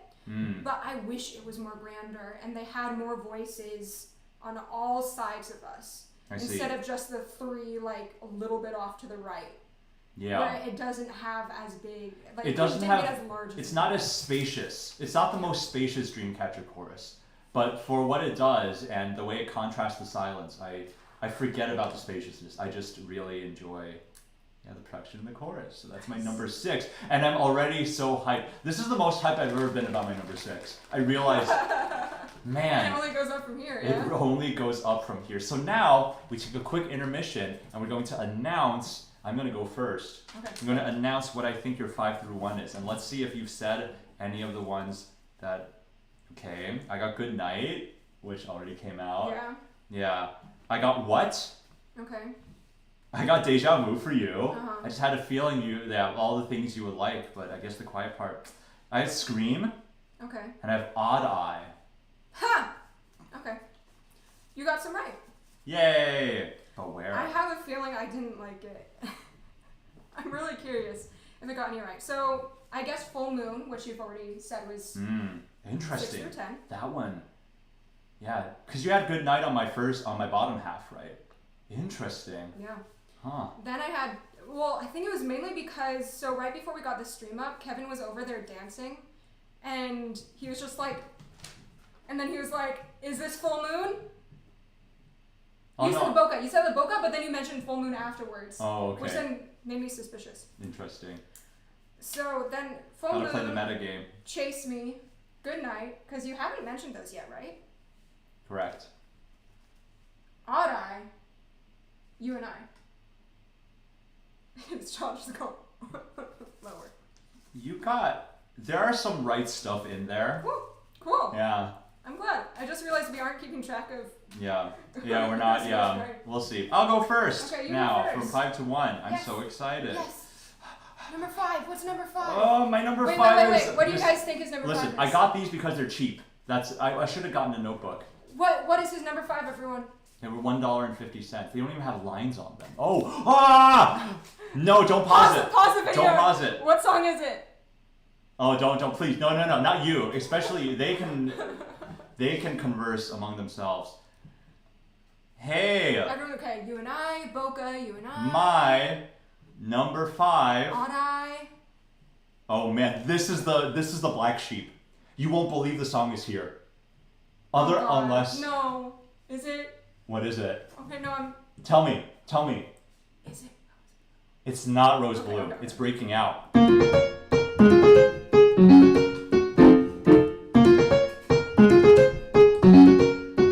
It's so good. Dun dun. Oh, whoa! I overshot that because it was. Dee da dee da da dum. Dun dun dun da da da da da da da. What is the word? Da da dum. Dark Knight. Huh? Dark Knight. Yeah. Dark Knight. That's it. Yeah. Oh my goodness, this song. Oh man, this song is so good. It's just okay. So you know how Boca did the whole pop production thing. This to me. You know how I compared Endless Night and Over the Sky inched out on top. This and Boca somehow inhabit the same space for me, even though Boca's a bit more hard They hitting. both have like the Yeah, a little bit of tropical. Yeah, but this one really hits it for me because they didn't. The verse, it just coasts. It just cruises, and it's so smooth. And one of the greatest Dreamcatcher vocal highlights is in this song. Do you know where that is? I need to get that member's name. I actually wrote this one down, and I have to hunt for it. Let's break it out. No. I have it written. You have the name? I have the name. Oh. Yeah, I looked up a line distribution. Yeah, Breaking Out. The first thing I wrote is smooth, but that trading of lines between Dami to Yuhyun. Yuhyun, thank you. When Dami goes da da da da da da da da da, and then Yuhyun goes da da da da da. That juxtaposition of voice it's like top 2 Dreamcatcher moments for me. They chose the 2 right members for that, and it was pretty cool on the second verse too. But that first verse, that trade-off, it's so good. That's the first real thing to be like, oh, there's more to listen to in this song than just the music box sounding thing. And then we have the very efficient pre-chorus, right? So it gets a little murky, and then all of a sudden the rock kicks in, and I don't know why it works for me. I'm gonna be honest. I don't know why it works, but da da da da da da da da. It's so fast. It's so sudden. But then I think it's the 1-2 punch. I use that phrase a lot. After that, they just kind of they go into that, right after the quick burst of energy, and then they go da da da da da dark night, and I just can't get enough of it. I just can't get enough of it. Yeah, the first 2/3 of the song is quite perfect, and the rest of the song is just supremely good as well. But the only thing I would say is I don't think the bridge offers too much to the song. And then the final chorus comes and it risks getting the sounds only slightly. I would think it sounds 80% as cool by the end of the song, but it's still 80% as cool. Like the last chorus kinda like fades a little bit for me, but it's because the bridge, it's not the ideal bridge. That's the only thing. It's not even a bad bridge. I just really like this song. I'm really happy for you, Kevin. Yay! And I'm just gonna not say anything because for the people who love this song, I'm so happy for you. Let's go. Yeah, it's just nothing in this song is my cup of tea. Yeah, I see. I don't like the da da da da. Yeah. And I totally get when you said that this is in the same headspace as Boca, except Boca came out on top for me. That makes total sense. I think for most people, Boca feels like the full realization of this, but for me, this one just, I think it hit what my personal taste a little more. Yeah. And the production for the chorus wouldn't be great in a lot of Dreamcatcher songs, but I think for the soundscapes they explored here, it works very, very well. It's a bang. It's the headbanging Dreamcatcher one, just because of the way the beat just makes you want to headbang. I think maybe the reason why the chorus for you hits so hard is because of the way the percussion emphasizes the vocal line. Could it be that? I think so. It's that unison. It's that military-esque sort of uniting of the instruments and the vocals. Yeah. Oh, my list was just... I saw a little bit. You saw a little bit? Yep. Shoot. Is that my guess? Is that... No, that's my your list. list. Okay. Oh, cool. no. No. Well... That's okay. Number 5. Shall we move on? Number 5? This song is very interesting because I think we actually filmed a reaction to it. Us two, when we were roomies.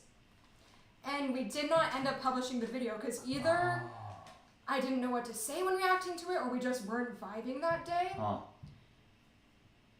And now when I re-listen to it, this is another one of those songs where the chorus, I just adore the chorus so much that it just yeets itself up the list. And I think partially why I've begun to love this song so much is because we actually have a classical composer who included it in one of our medleys, like classical version of K-pop song medleys. And so this song was released in 2018 because it is part of our 2018 medley. Which one is it? I know there was a Dreamcatcher in there. No, I don't remember. Dun dun dun dun dun dun dun dun. I remember playing the piano for that. Oh no, I didn't. And then the horn part was... Go for it. Just say what it is. What? It's what? It's what? Nice. Sorry, that was loud. Yeah, is it what? Yeah. Everyone in the chat got it. It's what? They know their ears. Oh my goodness. This song's chorus, I think... Oh, this is the one that I had all the emotions written out for. The energy is longing, empowering, and reflective. Keep them coming. So I guess you get similar vibes to Deja Vu almost because I said longing, empowering, and reflective. But for this one, I love the fact that there's two very different ways that you can feel the chorus. You can feel the instrumental, which just goes ba ba ba ba ba ba ba ba. Oh, we should put it because we switched orders. How are we gonna time the thumbnail thing, the album? Yeah, because you had a system, but maybe we should switch back to you go first. I wouldn't mind that. I like you going first though. Okay, that's what we're maybe used to. We can do another rock paper scissors. Oh nah. If we can find out. Yeah, every time after I say one, we can just take a break and then you can do the thing. We're really primitive here. We're like cave people. We are cave people. Yeah. Okay. Earthquakes and everything. And so you can feel the strong beats and you can headbang to that, or you can dance along with the girls on the off beats, on the weak beats. What, do. And I love being able to feel the song in those two very different ways. Okay, I also love the main hook that repeats throughout the entire song. Dum da-da-dum dum dum dum dum dum dum dum. Da-da-dum bum bum bum bum bum beep bum bum bum. That's what? Bum bum bum bum bum bum. Ba-da-dum bum bum, and then it goes up the octave. Bum ba-da-dum bum bum bum bum. It's always there. What are you talking about? It's literally the entire song. It's the What? instrumental for the entire song. It's the orchestral part. I believe. I have no idea what it's supposed to be played by. But it is so fun. Bum bum bum bum bum bum bum. That sounds like a march. The way you sing it sounds like a march by Johann Strauss Sr. Or like a polka. Anyway, go on. It kind of is. It's there in the background. Huh. And on top of that, the reason why this isn't higher on my list is because, once again, I'm not the biggest fan of the timbre of the instrumentals chosen. The strings are a bit tinny, piano's tinny, everything's a little flat feeling. But I do love the composition for it. I do love, like the ascending do-do-do-do-do-do-do in the piano. I love the fact that they feature a solo violin in the verse and first pre-chorus, and then it moves to a cello line, which is completely different in the second verse. Whew. Drum kind of goes off. Drum kind of goes off. The drum kind of goes off in this track, and especially the off. Verses. Usually producers save drums to go off in the chorus, where they have so many crazy rhythms and hitting all the different drum sounds, the snare versus tom versus hi-hats, all that stuff. But in the verses in this one, it's pretty crazy, and it's always fun to listen to. And then the syncopation of bam.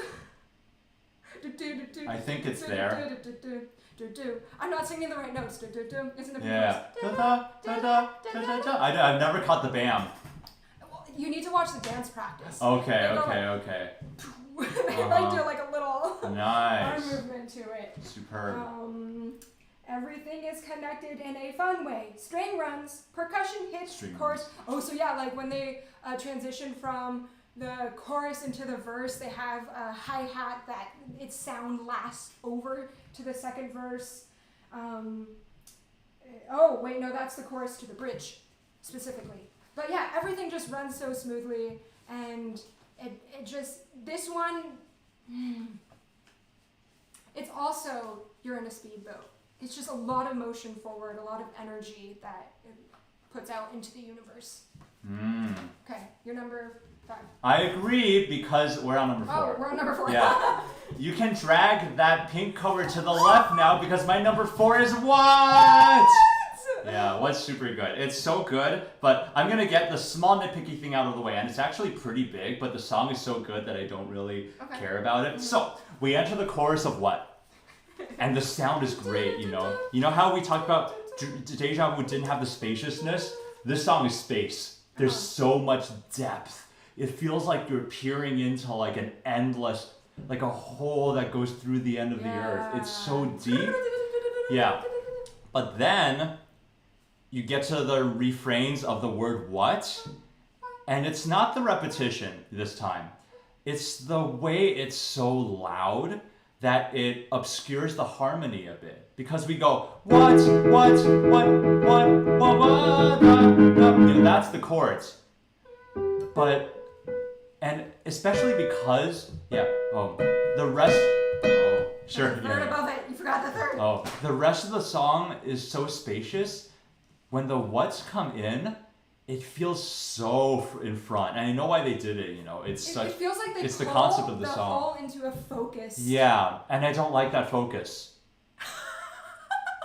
But I feel like, but that's only when I listen to it in headphones. If someone's blasting it in a car, if the speakers aren't just into my ear, or I'm not really listening to the production, I have an excuse to not listen to the production. The whats are perfect. Perfect placement. But let's talk about the rest of the song. Okay. I mentioned how in Full Moon there was like a really strong beginning that just hooks you in. This song has the greatest opening. It's just atmosphere. It's just the atmosphere, the sense of space You're in a place. Yeah, and then I love how we get a full instrumental rock vamp before the first line even shows up. We get a taste of the whole thing. And here's the thing though, when they preview the what and the what in the intro, I kind of wish that the sounds in the chorus were closer to that, because that blend, it was on the quiet side, obviously. Like I expected it to be louder later, but that compared to like how loud it actually was in the chorus, the chorus was a little overwhelming. But that aside, I don't think the pre-chorus is a very efficient one. I like the way they go, and they just do the high one. And somehow when they shift the octave up, you're focused again. It's such a perfect segue into the absolute, head bangingness of the chorus, right? And I also like, I love their use of lucid dream. And then mystery. I think the word choices and the way they like do it, the way they articulate it is so good, and the echoing is so good. Oh, and then when they move to the bridge... I thought you were gonna say no to that. Oh no, I agree. You had a face that was like, that was the one part I don't. My face is trying to like focus in on what I'm about to say, and the fact that the bridge brings us back to the beginning. And then it's like the piano part. Yeah. And again, like every time the whats show up and I'm like, whoa, is this a little too much? The next thing they do usually just keeps me in for the ride. Like when they go into the second verse, it just feels like we've dived back. It just feels like I've fallen so many feet back into the beginning of the song. And just that feeling of plummeting is so clear with this song. And it's fantastic. And melody, memorable melody. Then the chord. It's all stepwise, but when they go up, it's there's a change in emotion. Oh yeah. Yeah, and then they leap up the second time through. Yeah. I think what you're saying right now makes me think that they're very successful in writing the song, especially when you watch the music video and see that a lot of it is about dreaming, right? Or like experiencing their dreams, Yuhyun falling onto the bed, etc. Yeah. Okay. Oh wait, hold on. One more thing. This song, the first time I listened through all of these songs, I thought this was definitely number one. It was like our NCT stream. I Without You is my number one NCT. Oh, spoilers for that list, but Without You is my number one NCT song in general. NCT U, let's go. But that was one where the first time I heard it, I knew it was going to be really high. This one, the fact that it dropped to 4 is still kind of mind-blowing to me. But then I've looked at it a ton of times, and my top 3 are just, Okay, I wonder if I got them right. You're number 4. Okay, my number 4. So, earlier, I was telling you all that I was raised with a mindset of being sexy is wrong. This song makes me feel sexy. It makes it feels like they're using like a sexy atmosphere as their weapon. And so this, listening to this song is, helping me change my mindset of too sexy for my shirt. Sexy for my... Like, you know what? Being sexy isn't the worst thing. That's right. And so therefore, whoa! I wish I could flip my hair in agreement, but... Why isn't it showing up? Oh, haha, here we go. Hello. I know that album cover, but I don't remember which song it is. It's Boca. It's Boca? Yo! I'm a bit paradox.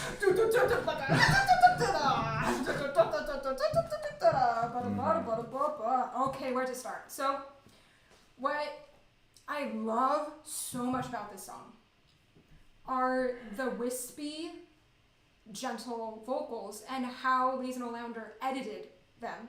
Because one, the phrasing, da da da da da. I think I'm a little high. Da da da da da da. I don't know. Was I getting right? What are we talking? Pre-chorus. Oh my gosh! I never talked about the pre-chorus of this song. Oh no! When I listened to it, I totally forgot. Oh, I wrote it down too. Now is your time, my friend. My goodness. I was high. So when you sing this part, you can emphasize the first note, right? What? Wait, shit. An atmosphere. I can't play. You know, you emphasize the first note. Yeah. But Thunder. that entire pre-chorus, they emphasize the second note. Oh, do they? Do they do that? Yeah. Oh. And so it almost sounds like it has this rewind effect. And they did absolutely no editing to that other than a little bit of reverb. And it's so gorgeous. And in my mind, it's like The wispy there's voice is sexy so little right. sirens like calling out. Absolutely. Like, Tudu, come to me, come to me. And then what brings this, what's the thing? From The Good Place, femme fatale sexuality as her type. I'm quoting, that one character in The Good Place. What makes this sexuality as a weapon is the contrast of the belts, right? So they have and then they go like da da da da da da da da da da da. And so it has me imagining, someone, luring you in and then like stabbing you through the heart with the belting. And that happens throughout the entire song. A little bit, yeah, no, I get it. It doesn't feel like stabbing for me. It just feels like it feels like caffeine for me. Yeah, it's like, whoa, thunder. And there is, I have to say it, I'm reminded a tiny bit of Imagine Dragons, but it does not affect. Because I love Imagine Dragons. They're different. Really? I like Thunder. Feel the thunder. I'm not sure if I know that. Like, yeah, no, you shouldn't. It will make you not like Imagine Dragons. Okay. Lightning and someone needs to do a remix where after the thunder, they just go into thunder. Feel the thunder. I think it would be the greatest meme in the history. It probably already exists, but no, it's only that's the type of association where the delivery in this case is so strong it passes my mind. Imagine Dragons, but I don't put any investment in it. Yeah. What was it that you wanted to talk about with the pre-chorus? Oh man, it's just everything you said. No, the sexy sirens. I couldn't have put it any better. Yeah. I would have added dreamy sexy sirens. Dreamy sexy sirens. Yes. Yeah. Oh my goodness. And yeah. Oh, it goes back into that pre-chorus so fast in the second verse, and I'm not complaining. It just goes back I'm like, yes, we're here again. And I think that's the same reason why I wish the bridge could revisit those spots. Because it didn't feel like the statement was complete, but I will cherish all that I get with it. Right. Yeah. And then the next reason why I love this so much is because these are my favorite Dami raps. I think she does both first verse and maybe, does she do second verse? There might be a bridge. Or a bridge? I think there's a bridge rap in that one. I think so. I should actually look at my notes so I don't forget an important section that I didn't talk about. But so what I've noticed with some Dami raps is we were mentioning earlier is that the producers don't necessarily know how to blend the rap part with the next section, and they tend to just take everything out and as if giving it a period. So like rap, period, move on. And my favorite kind of rap verses are ones that are integrated a little bit more smoothly, this being one of them. And another problem with those rap verses where there's a period is Dami's rap energy matches that end. So she just raps and then the energy ends. It trails off. We lose all motion forward. Here, all the motion forward, all the energy, because of the rhythms keep changing and her inflection keeps changing. And so here it goes, first it starts with an octave, and we just hear maybe multiple voices over her front and center, hold up, and then da-da-da-da-da-da-da is still kind of sung, but then in the background, in the left and right earbuds, you can also hear, so it goes like da-da-da-da-da-da, and then there's like da-da-da-da-da-da.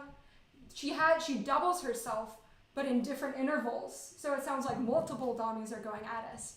And then it goes back to solo Dami. Oh yeah. So repeating that twice, and then it goes back to da da da da da da, which is fit. You're just singing semitones, but da da da da da. Well, she kind of does semitones as well, but it's a smaller interval. Da da da da da da. Right. Probably thirds. And that's the same with her second rap here. It's just the emphasis changes throughout, and therefore the energy is smoothly carried through, and it's really effective. Very good. Yeah. Very good stuff. So the reason why this isn't higher, this could be top 3. But for me, the chorus is a little too straight up and down. So we've got a guitar loop that goes da da da da da da da da da da da da da da, and it never changes da da da da da da, and it emphasizes the offbeat. And offbeats are typically beats people emphasize to keep us moving forward, keep the motion moving forward, because it's what we call a weak beat. But them hitting that offbeat the same exact way over and over and over makes it feel heavy, and it loses momentum. Momentum? So it feels like I know what you're coming from, but that chorus does not lose momentum. But I do agree that the chorus is a little, it may be, it's a little problematic because it sounds gimmicky for me. But that was my problem with my first 2 listens of it. But I think I've gotten past it, but the Where Is the Love still gets me. Okay. Yeah. So yeah, my ending thoughts is that the vocal phrasing is gorgeous. The way that the producers decide whether to add reverb, which is just hearing the voice trail off after it ends, and then echoing. There's a lot of echoing where you hear someone says a word, and then it repeats that exact word over and over. Says a word. That's what I'm gonna scream next time I'm on a cliff. Says a word. And the fact that the pre-choruses keep changing up. Woo! The second pre-chorus. I vaguely recall that. That's how you play a guitar. Oh my goodness, yes, of course. Duh. Hello. And yeah, that's why Book is in my number 4. Ooh, 3. It's gonna be one of the OGs, yeah? No, it's a newer one. It's a newer one. Oh, Adai. We're talking about Adai! Wow! I actually thought it was gonna be your number 1 for a while. Really? Oh man, it could be. All of these could be. Adai is really, really great. Let's see. Okay, we talk about like great openings. I think the way the song opens, it's like I'm in fog, and it's so good. It's just foggy. It's confusing. And then we hear the piercing bass. And it's so good. And man, I rewatched my reaction for this, and I did not think I had it as positively, because when I first listened to this, you liked it a lot. Yeah, apparently I did, and I didn't think so. When I first re-listened to this for this particular stream, I thought that some of the repetitions got a little tiring. And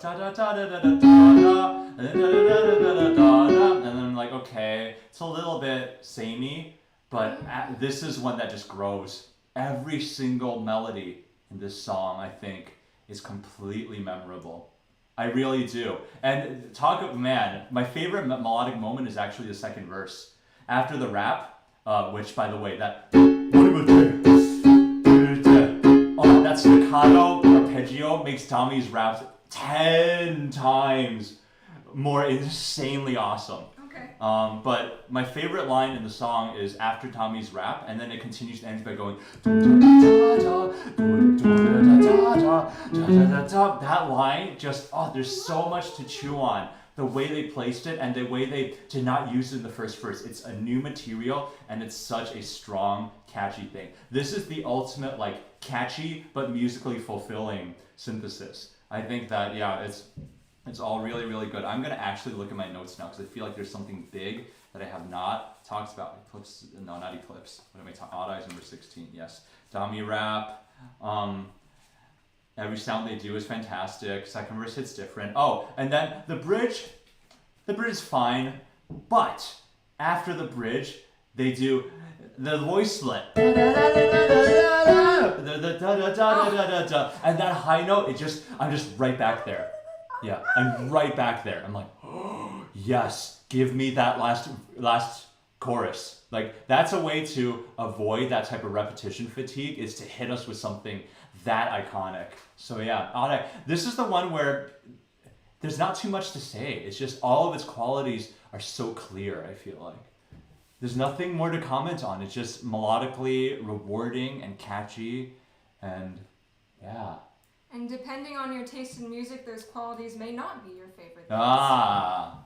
So I will say that I find the opening of the song very, very fascinating, which I stated in my reaction, I believe. The first time I ever heard this is that this is one of the most creative soundscapes that the producers have ever created because of, do they use reverse reverb? But it's like some sort of maybe swell with the piano, like really low sound. Let me check something. This might be the most Dreamcatcher has deviated from their rock concept. I mean, this is the song that, I would say vocals. But I mean, like the highest. Sorry, I didn't finish yet.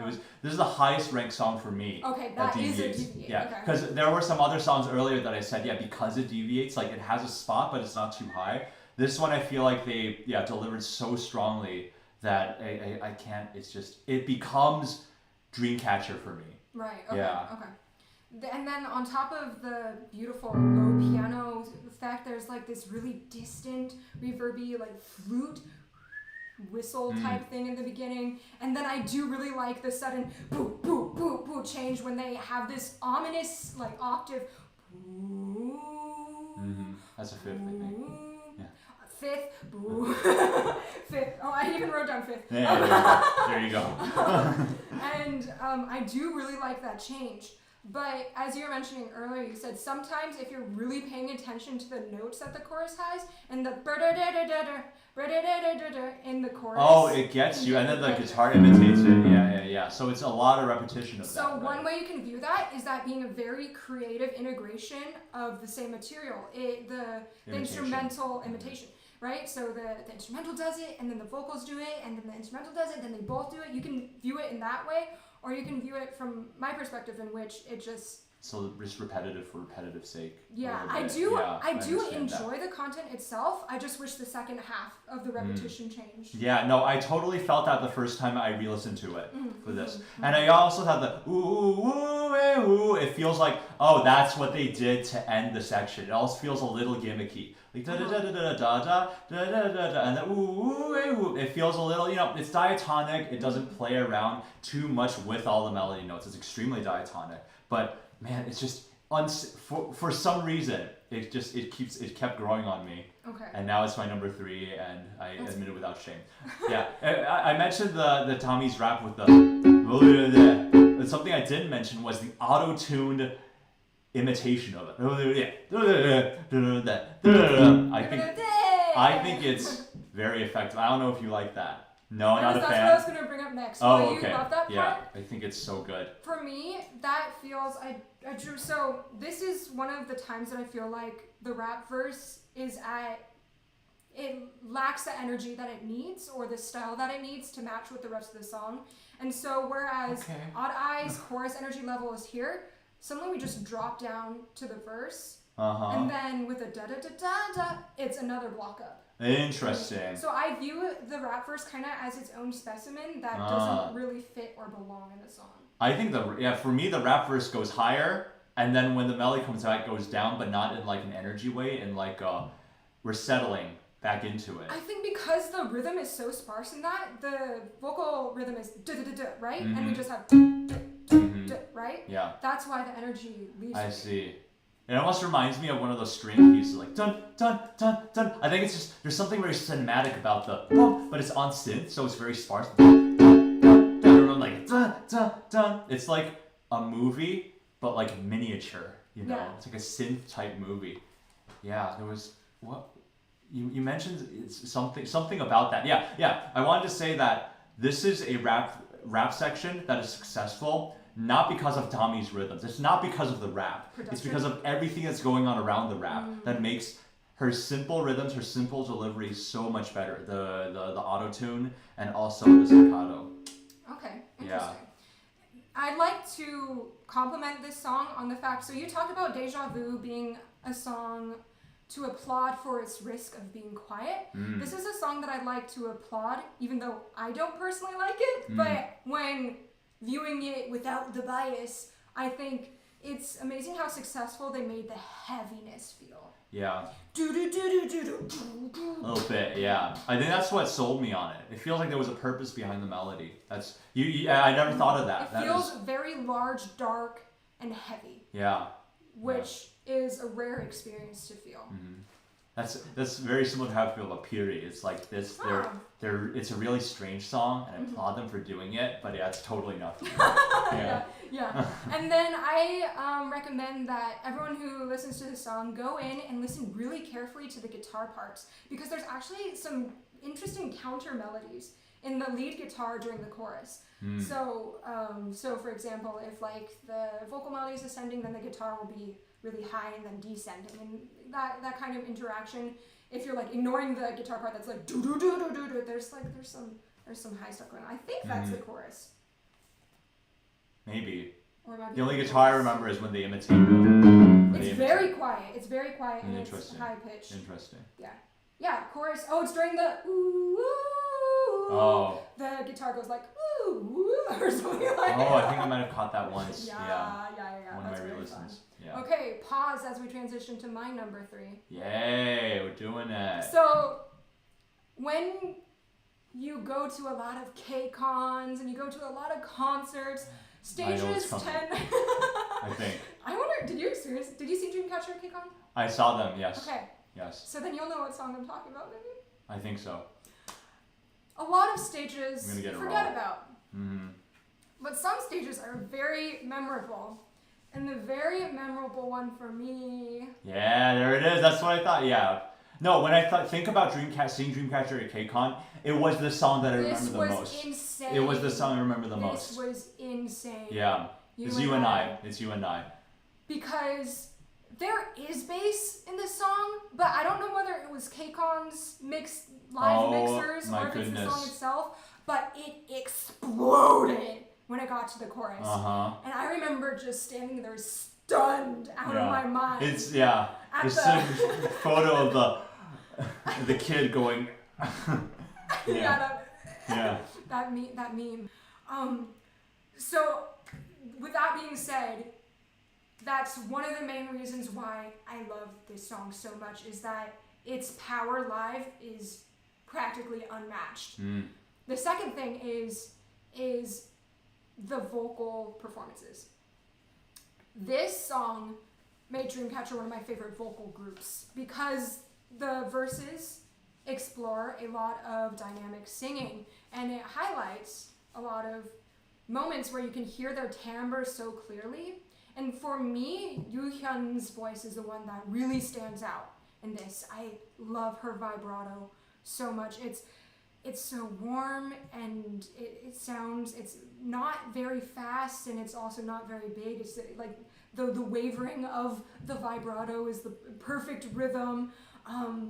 And I just feel almost like I'm wrapped in a warm blanket, even though I know I'm about to be killed by a giant spider. That's a lot of Dreamcatcher intros for me. Yeah, that's that's what makes me feel like. Yeah. You know, you feel comforted even though there's danger near. Oh boy. Okay, yeah. My notes for this one are... Yeah. And then a deja vu makes me feel like I'm wrapped in yearning. Let's go. It's that word again. It's all yearning. The beginning of this song.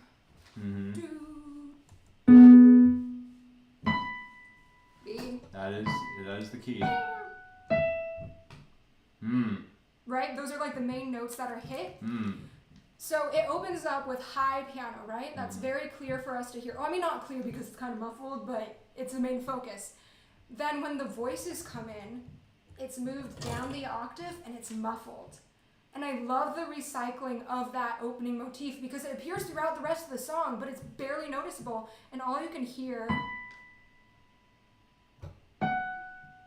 is those 3 notes, even though there's more notes to the lick. So I think that was super, super creative. I love the pre-chorus chromaticism. Yeah, and then the strings are like...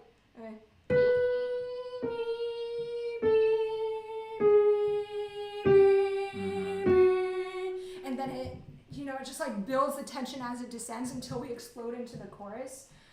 Whoo! Okay, bridge analysis. Hashtag number switch of harmony and vocal melody, but keep same energy with less layers. Is that the strings? Oh, Is that the strings? There's a string section. it might be, yeah, where it focuses more on the strings. and then it moves into the chorus once again. But really it's very thin gentle. instrumental. Yeah, very gentle.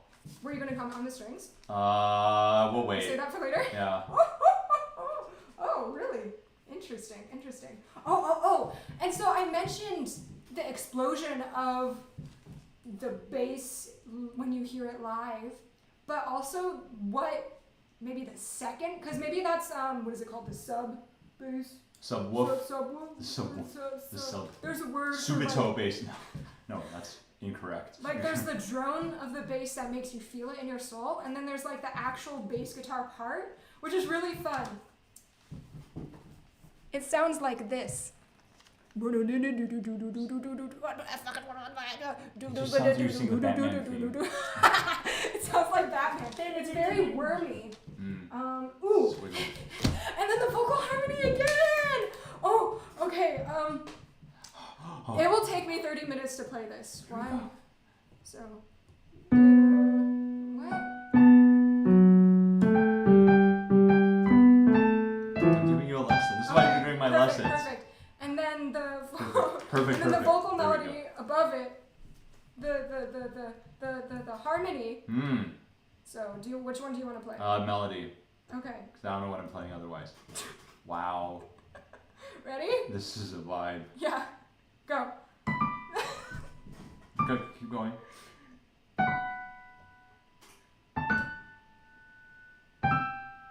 That specifically, that leap right there. Oh, I could have just gotten you to This whole time I was like, wow, she really wants to try. I'm gonna encourage this. Yeah, no. It crossed my mind. I love that leap a lot in the vocal harmonies. Like whoever sings that, she goes up there. She is really high.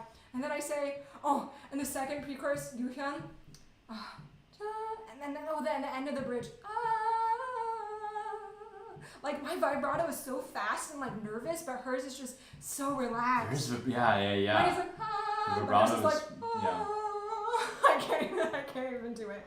But yeah, my number 3 is. All right, let's talk about the song. So this song was my number 11. Oh, okay. For me. All right. And it's only number 11 because of that chorus. I think this is one of Dreamcatcher's best choruses. I think it's very powerful, but if only the production matched it. Okay. Yeah, I mentioned how there was another song I called it my least favorite production, which was, it was Because. Because had my least favorite production, and I think that the production in Because, even if they tweaked a few things, it fit the concept so well, the in-your-face type production. You and I has the most disappointing production for me because I felt like they got so close. It kind of felt like Chase Me. You and I and Chase Me have the same spot in my mind because they both have very dynamic choruses, but the production is all kind of splashy. It's like whoosh instead of like a ball. Like if the ideal production is a ball, like let's say in What, it's like a ball. This is like sort of watching a flat circle that is like a mirror. I don't know, something like that. That made sense in my head. Yeah. So the pre-chorus I actually kind of like. I every time I listen to the song, I don't remember the verse at all. I don't remember that verse at all. But then I'm not saying for you to yeah, but then once the pre-chorus comes, I listen to it. I'm like, dang, that's really nice. That's like a nice little vamp, but I think it's too long. Literally twice as long as it needs to be. It's da da da da da da da da da da, and then the drums kick in, and then I know, but no.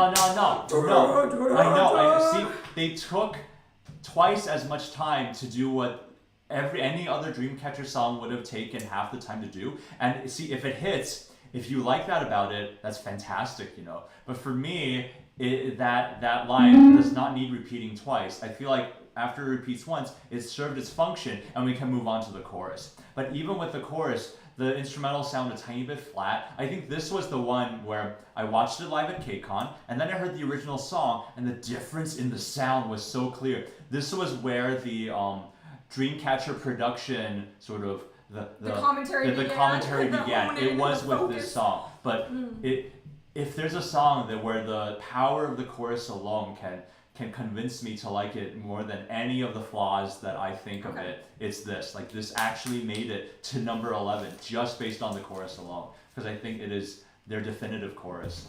Yeah. So Awesome. good. Awesome. We moved to number 2, which I'm guessing is Goodnight or Chase Me. It is neither. What? Yeah. Huh?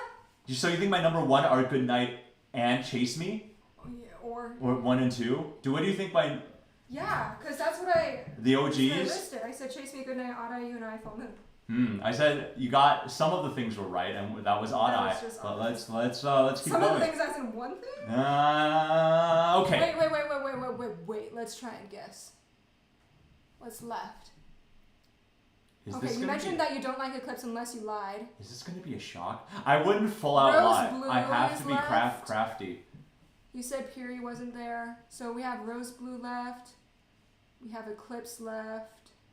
All right, I can't wait. You gotta speed up the process, my friend. Okay.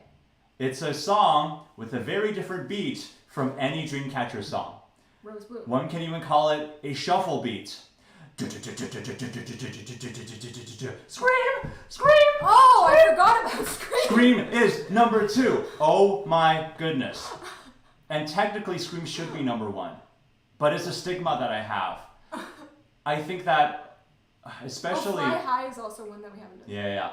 Upbeat songs that are shuffle beat are really tricky for me. I have a little stigma against it. It just every time the song begins, I'm convinced I won't like it. It's something about the triplet. I can't explain it. And then it's in minor, and there's a lot of like jagged stuff, like there's that stuff. There's a lot of the jagged. That's fluid to me. I know, but it just comes out of nowhere. It just comes and goes like without a warning. So it feels to me like it's kind of fleeting. It runs around the minor scale in a way that I should not like. But this, just like Odd Eye, the more I listen to this, the more it grew. This song is every melody line I hang on to, and right from the beginning, it wastes no time, and then da da da da da da da da, all that stuff. It's like it's good, but the thing that holds the song together is the absolutely pummeling sound of the chorus. I think it is, I would call it, as Anthony Fantano of the Needle Drop would say, it is the most punishing sound. It almost feels like I'm just being beat with that sound, and it's so enjoyable, and I think it's the closest they've gotten to a full-on metal sound, because metal does that type of fast shuffle beat, and I think the mixing of the drums with that, it's vertical in the best possible way, where every note feels like a punch to the gut, but you're loving it, and it makes you want to scream. And we were just talking about the pre-chorus of You and I, right? How I think it's too long. Mm-hmm. I think if the chorus of Scream appears only once, I would not like it as much. But then the second time they go, I da dun dun dun, and there's like whoa, all the chanting with the deep voice. I don't know what it was. Yeah, I don't want to. And then it's like, okay, that was an interesting chorus. And then the second time they add all of the vocals, scream, scream. It's like so overwhelming. The first time I re-listened to this, I literally thought like something was gonna jump out of me. Like my soul was gonna jump out of me. Scream, scream. I'm like, is this too much? I think it's too much. But then this is one of those things where like I feel like Dreamcatcher and their producers are staring at me like, you think it's too much, but by your 4th listen, you're gonna love it. And that's so true. And it's also very clever that they opted to take out that chorus part in the second chorus, right? We just go straight into the bridge, and it feels like, oh, we didn't get the chorus thing. And of course, in the final chorus, they gratify us again with that scream, scream, scream. And so I think the structure is quite perfect. It is nothing new, but it is so perfect with how it like operates, and the song just feels so grand. It's sonically ambitious. I wouldn't say, again, I think when Dreamcatcher Go Quiet is always more ambitious, therefore Deja Vu is still holds that spot. But the sound of this is just so pummeling. And I wrote badassery here. This is their most badass statement. Yeah, and I think that's all I wrote for this. Yeah, this is number 2. Scream is very good, and if I didn't hold that weird stigma about shuffle beat, like I think this song is perfect. It's just that every time I start the song, something about me just doesn't think I'm gonna like it, and I don't know why. So I guess that this song would be in your bottom 5. Yeah. Because your first reaction to it wasn't that positive. I rewatched it, and it seems like that's the one where we high-fived, and I said this is one of my favorite Dreamcatcher songs so far. But maybe there was a lot of negative stuff. I think there might Might have been sonically, it's my favorite. But maybe there were some other stuff. And then you said songwriting I don't like. So that was one of your Dreamcatcher reactions. You're like, sonically I love it, songwriting I don't. Oh, maybe. That might have been it. It might have been it, but no, this one grew. If that was it, then this one grew so, yeah, it's so good. So for my number 2. What do we have left? I'm not gonna guess. Just list it. It's not. What about chat? Oh no, there's too much delay. We'd have to wait like twice the amount of time. The ping pong cover. There's a no.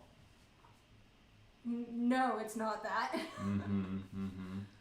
My number 2 comes from a time in my life where I just sat down and all I did was watch fan cams of this.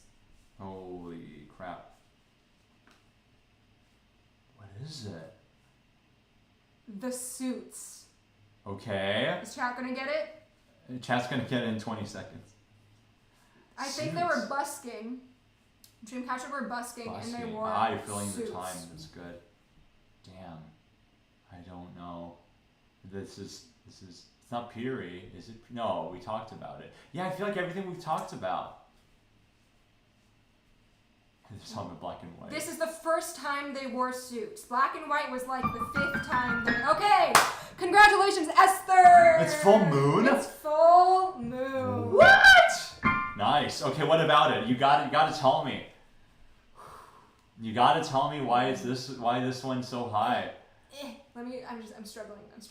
Okay. Because you know the images are getting bigger and bigger. Yep. Well, I've got a full page. That's how they feel in our hearts. Oh yeah, my first my first note is the era of the beginning of Umu's obsession with Dami. Indeed. There is a busking video of them at a mall performing Full Moon in suits, and it is my life elixir. Gotta watch it. I need some elixing. It gives me life. I need some elixing. They are having so much fun.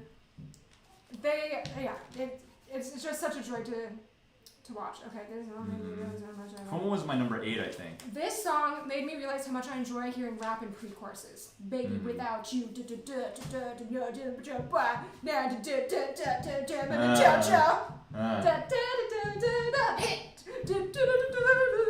This is also a song that the performance of it definitely elevates the song on the list for me. The choreography specifically. I love the fluidity of it. I love the powerfulness of it. A lot of the moves are very circular and rounded. It's like a moon. Also, I don't know if the quality is good enough, but my earrings are moons. Yay! And I wore them on purpose because I knew Full Moon was going to be up there. Nice. I really do like the dynamic contrast between the chorus and verse and how the transitions tend to rely on voice. So when we've got the chorus always ends with like full moon, and it's just silence, and then it goes back into being nice and quiet. Yeah, there's a little piano that leads back in. Right? And the transition from that quieter sound to the chorus is so smooth because they've got the guitar coming in. Is this the one where the guitar is like? Yeah, the guitar part. It starts with high note, very short rhythms, like just little flicks of paint or little boop boop boop boop boop boop boops, right? And then it moves down to becoming just bigger and bigger, which then leads us into the energy build into the chorus, and just everything makes sense, and you feel the direction of everything moving together in unison so perfectly. And this is yet another final chorus that Listener Lounder just changed a few things, and it made all the freaking difference. Here, they they go like da da da da da da da da da da, and usually the guitar part just is very downbeat oriented. And in the final chorus, they hit on an offbeat. Da da da da da da boom, do do do do do boom, and then there's another part where they sing da da da da da da da da, and there when they sing da da da, the guitar part changes to hit with them every single time where it didn't before. So during wait, they sing this da da, yeah, da, and do you want to play this?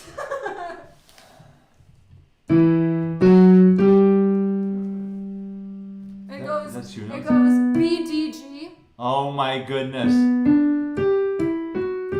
And then at the same time it's E, F, G. Oh.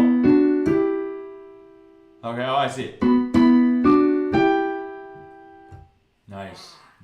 It does that. It is a very it is from a part writing perspective, it is very satisfying too. Yes, and it's the smallest of changes and it makes all the difference. Why did I say Kevin? Oh, Kevin, please break down chorus, chords, and melody. Chorus, chords, and melody? Yeah, I think specifically the part that you just played. It's Dorian. Yeah, steps outside the key. So the weirdest thing about this is when you re-listen to the other sections of the song, they actually go into that chord as well. But they don't sketch it out this obvious. And I think this sketching out feels a little bit too in your face for me. That's the reason why. Another reason why I think the chorus isn't that good. But it's if it hits that magical Dorian spot, then it hits the magical Dorian spot. Yeah. And okay, another thing. This time vocals. I think it's either verse or pre-chorus. There's some background vocals that go like oh, and it's like a chorus oh, and then right after that section ends, Dami goes oh, baby without you. Okay, call and response. I love the fact that we had that motif sung and then Dami starts her rap with it as well. And then I said I love the halftime beat leading into the bridge. Oh yeah, it does go slow. It does go into halftime, I think. I can't remember. Okay. That's something that I like about it, and therefore. Yay! Okay, one more chance to guess number one. Fly high. Fly high? No. Okay. Wait, then what's left? Quick word on Fly High though. Fly High would be 3 times as good if it was a few clicks faster on the metronome. That's all. My number one is indeed one of the OGs. Okay. So I have to guess? Yes. They hit it out of the park so early. Well, then it's got to be Chase Me. It is not Chase Me. Well, you said you didn't like the production of Good Night. No, I said I didn't like the production of Chase Me, and you went not. Oh. Yeah. Well, it's got to be Good Night. Good Night is number one. Woo! Good Night yeah. is just that. It just fits. It just fits the Dreamcatcher mold, but yet it does everything so excellently right from the beginning, the music box. Yeah, and then again, somehow the production of Chase Me and Good Night, the way they got the rock tone, for me at least, the improvement was leagues just better. I'm like, how did they? Oh, my voice is running away. Mine. I lost mine like 2 hours ago. Oh my goodness. Okay. Do you have your water? Have I water? Where's your water? I don't know. Oh, his water's over here. Okay. Well, this was interesting.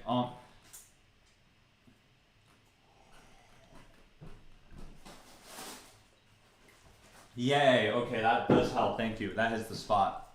All right. Oh, now I'm fine. I don't want anything dry, not anything crumbly, and I have to talk a lot. So, yeah, we start, and I love the accelerando at the beginning, and then it goes into minor, and it's invasive. The minor feels invasive. No, because if you can tell that the opening is not the real melody. You know, like if you haven't heard this song in a long time, like it suddenly turns up on shuffle and it's like dee, dee, da, dee, da, and then it's like that familiarity. What song is this? And then you're like, something's not right about this melody. Something is a little fishy because this melody doesn't sound really good in major. It sounds very plain. Yeah, but then like just before you could react, it's like it goes faster and faster, and then all of a sudden, that's why I did earlier in the stream. I did all my wrong note mishmash octave version because that's how it feels. It's so invasive. Yeah, and then it has. For me, I was gonna talk about this when I mentioned No More, but that was a long time ago. One thing I didn't talk about was in the song No More, there was a full-on Beat It Michael Jackson style guitar solo. And for me, yes. I think the thing that makes Dreamcatcher work is they can't go full guitar solo.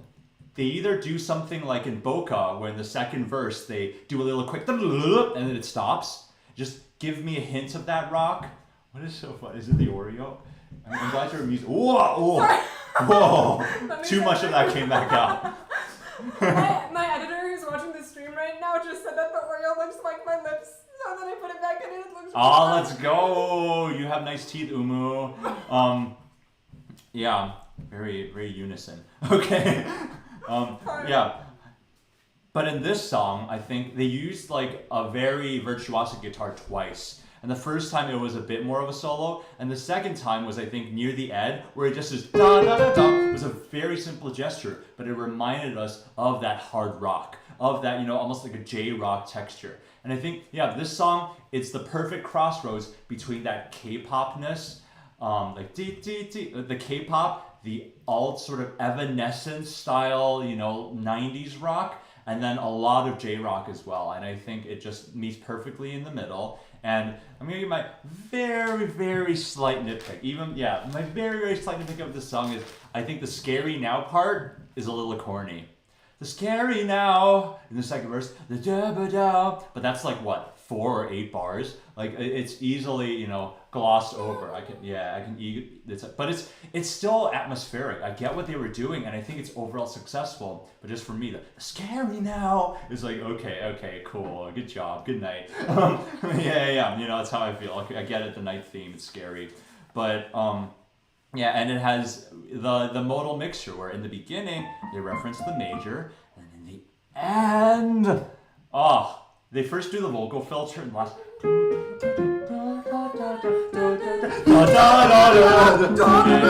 And you're like, okay, cool. That's a very fulfilling last verse. And then, which they could have totally gone the plain route and just referenced the whole theme in major. But they knew, you know, you can't get so sunny. You can't go da da da da da. So what happens is, even though it's at a major, because they don't fully commit to the major, it sounds like a 5 of 4. It sounds like it's just leaning back into it, which it's basically functionally, it serves multiple purposes, which makes that chord extra powerful while being extremely subtle and brilliant. Yes. So not only is it a surprise for us to hear that major, but the way that they feature the major. Yeah. Was specifically. Yes. Prime. Yeah, simple guitar leading to the bridge, and the last verse is amazing, and I think that's the metal part, you know, that's the little bit that reminds me of more of a hard rock, maybe like AC/DC style. It doesn't quite go metal like in Scream, but that's like a hard rock style riff that I appreciate is there. Again, it's a subtle crossroads because the song feels so cohesive that it feels like, someone mentioned Dreamcatcher created their own style. This feels like a subtle but like noteworthy fusion of a lot of little subgenres of rock and pop. But when it comes together, it's so powerful, and the production is so good, and it's my number 1. I think I know what your number 1 is. Everybody, 3, 2, 1, Scream!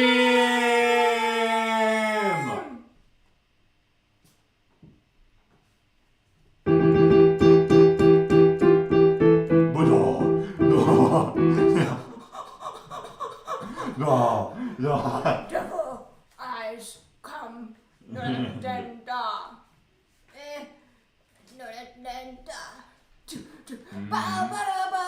So, like you mentioned in your review of this, yay! Everyone's screaming. Thank you. This song is perfect. Like I mean, other than your yes, the things you pointed it's out, personal business. Yeah. I just love every aspect of this song. I love the energy and flow of the vocal line. So the rhythms and their note choice, and I just think that the tension that whenever they descend or choose to use a note that's outside of the scale, like a chromatic note, and the way that they release it, it's yeah, it's really good. It's it's so good. So for example, what is that? Is that pre-chorus? part? No, it's just F E flat C B.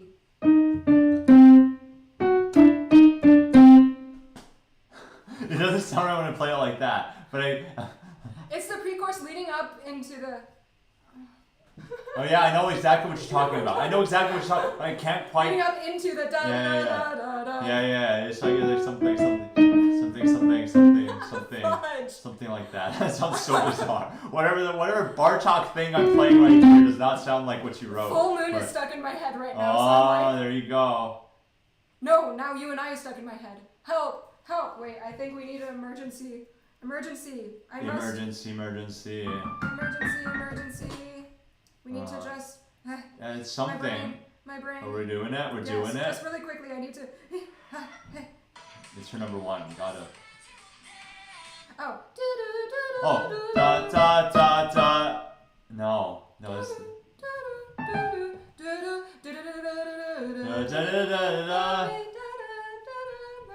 Now. Oh yeah. Oh that. I love the tension not that what you said. you wrote. Okay, well. That's why. Yeah. It was what you wrote. Rhythm is everything. How did Rhythm something is sound everything. so different? Rhythm is everything. Yeah. So I love the tension that Descent brings, and then the tension continues with the please I don't want to scream. Yeah. Because of how close all the notes are, the chromaticism. Do, and then it explodes. And I love my offbeats. The reason why I like what? Oh, because so of many. the really strong offbeats. The reason why I like this one is because of the oh. Yeah, and the syncopated verse 1, very not syncopated, so they know when to change things up, and it isn't even. Moving on. My alarm went off. They know when the feel should change, and how to keep the atmosphere consistent enough so that's a smooth change. So, for example, the chorus goes and then the second verse, when the rap appears, da da da da Da da da da. It's very strong beats. So there's a two polar opposite when it comes to rhythms, but because the atmosphere somehow stays like For me, similar. Dami says the word frick, and I love it. That so the frick. No, isn't that? No, frick. No, so the Gaehyun? frick. Isn't that? Is that Gaehyun? really? Yeah. That sounds like Dami. Cause then Dami comes in. Yeah. Oh, probably. That's Dami. Yeah. She Okay. has the triplets. Okay. Oh, y'all, there's an instrumental layer that I don't know if you guys have heard it before, but if you listen to the instrumental version, I didn't notice that this instrument existed until I listened to the instrumental version. Let me just play real quick so everyone know how to sing the right thing.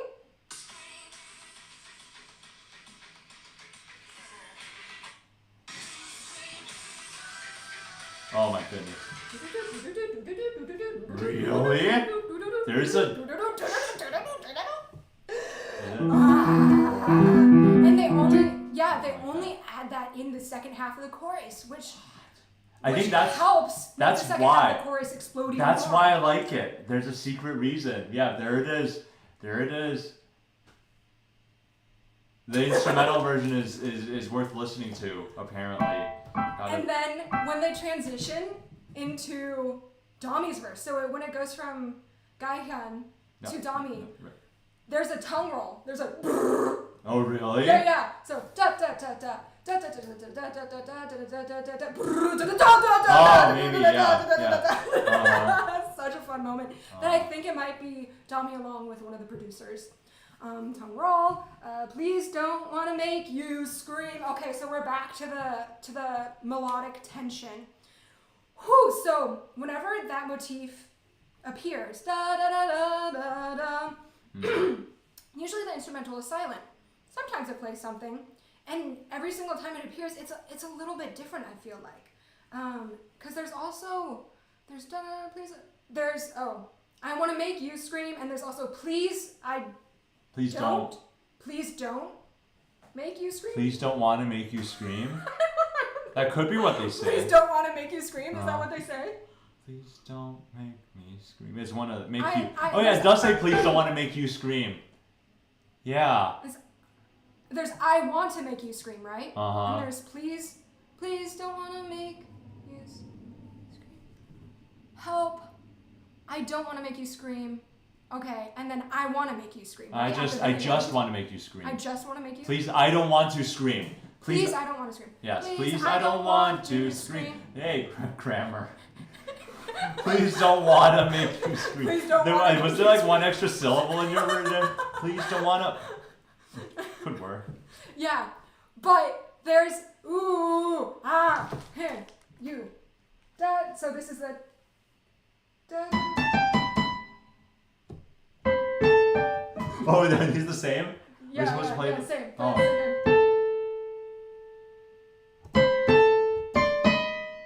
Oh, and then, yeah, okay. No, so no, at the very no, end. That's loud. Ooh, okay, so. Hella loud. That I don't want to make you scream appears many times, silence underneath. Then there's the transition where it would normally be, I want to make you scream, and it goes da da da da da instead. And so, and this very loud guitar part that goes along with the da da da da da. Actually, we can do it again. Oh, that's Yeah, that's the guitar okay. part.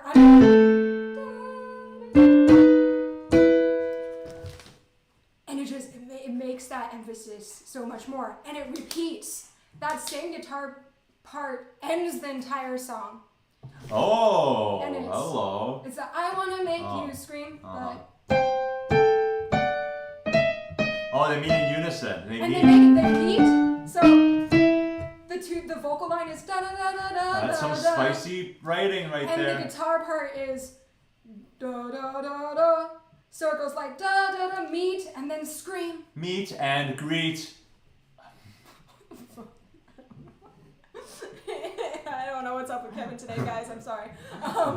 And which makes that scream with silence underneath hit so much more because of the lines clash, clash, meet, silence. Mm-hmm.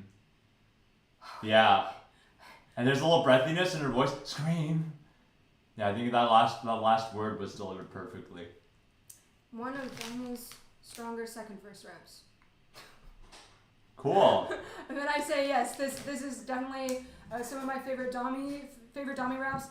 Especially once again, I love rap in the pre-chorus. So when she appeared in the pre-chorus, my love for Full Moon, like I reminisced on that, and I was like, oh yes, I love Dami in the pre-chorus. So this part where she just goes like this, I can't quite remember the rhythm, but I remember Dami. Okay. And then the last reason why, non-musically, why I love this song so much is the meaning, right? I can't 100% remember the very specific details of what the concept is, but I remember from the script that I read to you guys, it's them using like the witch hunt or something of like, hateful words hurt and something about witches and just, yeah. Anya Taylor-Joy. Because when I read hate comments, I become defeated. I try to not let it bother me, but I just tend to have a really sucky day afterwards. But this song, it helps me. It's cathartic. It helps me just be angry instead of being defeated. You know, just, so the meaning adds a lot to my love for this song. Wonderful. Yeah. Wonderful. Well, if that's not a good close, man, I'm surprised Scream was so high for both of us. I didn't know what this song was going to be for you, just because. Did it go too hard? Was it too pummeling? Was it too vertical? Because it's a song by song basis, right? The exact same thing that I criticized about some other song may just work for a different song, and this was the most interesting, just listening process of like, why do I like certain things? Because there's a lot of reiteration and little variations, and I feel like there is. If you think the concept of Dreamcatcher is intriguing, then there's gonna be one of these songs for you. And I don't even know the B-sides that well, so I'm sure there's even more over there. But yeah. That's right. Shoot, I was gonna say something. I forgot.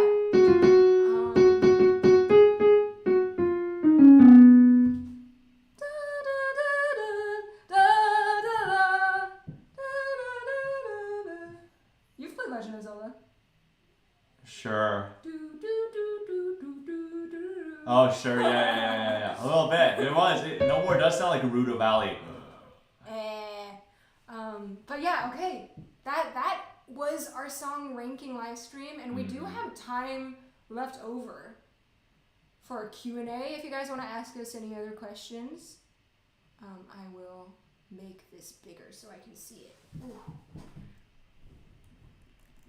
Yeah, it's hard to do B-sides for any group because of the amount of songs that there are. It might be fun. It'd be fun to try that. Yeah. I think what I want to do is just do as many groups as we can, title tracks, and then eventually move to the B-sides of maybe specific albums or specific eras. Because if we rank all B-sides, I don't think I could do that. Yeah, so for me, I had this list down pretty early. Like, the top 10 just didn't really move.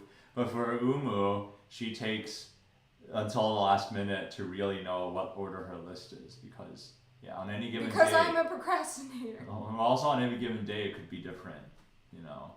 Ooh, one B-side per album.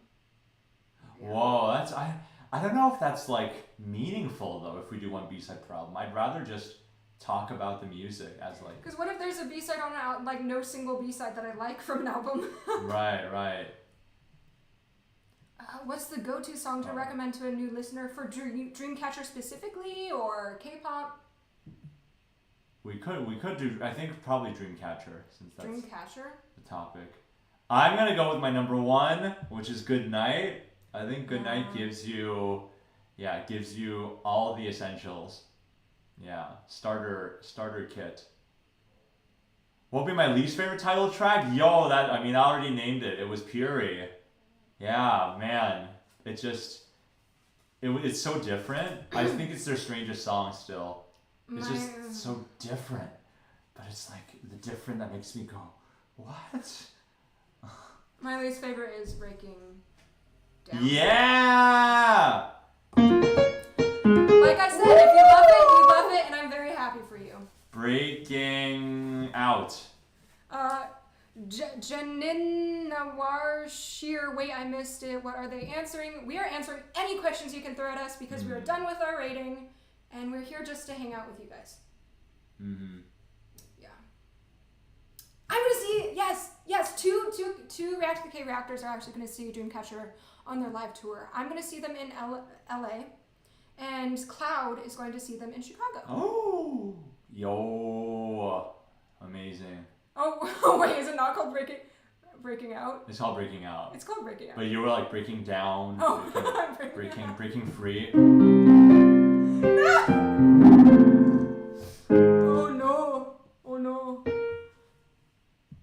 Nice. I probably don't have too many minutes. Yeah, but maybe until 10:20 or Okay. 10:25. Yeah. Yeah. Reaction of Maison will be uploaded soon. We have just started editing it, but we actually have a schedule that's been set up since the beginning of the year. And there are actually quite a handful of songs that we haven't reacted to that were released in 2021. So I want to say the goal is to release it in June, but it also may end up being July because I think it might be nice to release around the time of the tour. That would be fun. So yeah, Polar. album reactions aren't gonna happen as often now, so no, we won't be. Nice. Yeah. Not gonna lie, when I hear that line, I think of like Evanescence, like please stop. There's like that type of. That is their most 90s song. Just everything about that 90s new metal. That's what it is. That's their new metal song. Oh, cool. Not reveal my opinion on it, but. Colton, you're working on it now because sometimes I can't predict how long you're gonna take to work on something. Oh no, this is a call out. Ooh, that, Hey, he asked for it. Yeah, he could have messaged me about that. Someone asked if they could have a reunion with other reactors. They're kind of all around the world right now. So it would be difficult, but I have been thinking about maybe doing some sort of like Instagram or Twitter thread of like Q&A, update us on your lives. There's people in New Zealand, in Japan, in China. We could do some sort of Zoom call reunion. We could do a table read. Wait, we're not a TV show. Yo, Blurpaholic. Glitch is actually a song that either I or Colton are going to work on next. Or wait, no. So I'm working on Everglow. And then either Glitch or ATs or Twice I'm working on next. Yeah. I'm going to scroll up. There's a few other interesting... Oh yeah, will you be interviewing Lee's No Lounder? I have DM'd both of them in Korean and have not received a reply. I've also emailed them. So, I mean, it just might be the case where they don't want to be interviewed. They might want to hide their identity, keep their anonymity. Or maybe they just don't want to be interviewed about their process. You never know. But it looks like no, but maybe I'll try again in a few months. Oh, I didn't talk about this. Oh, this is why I should actually read these.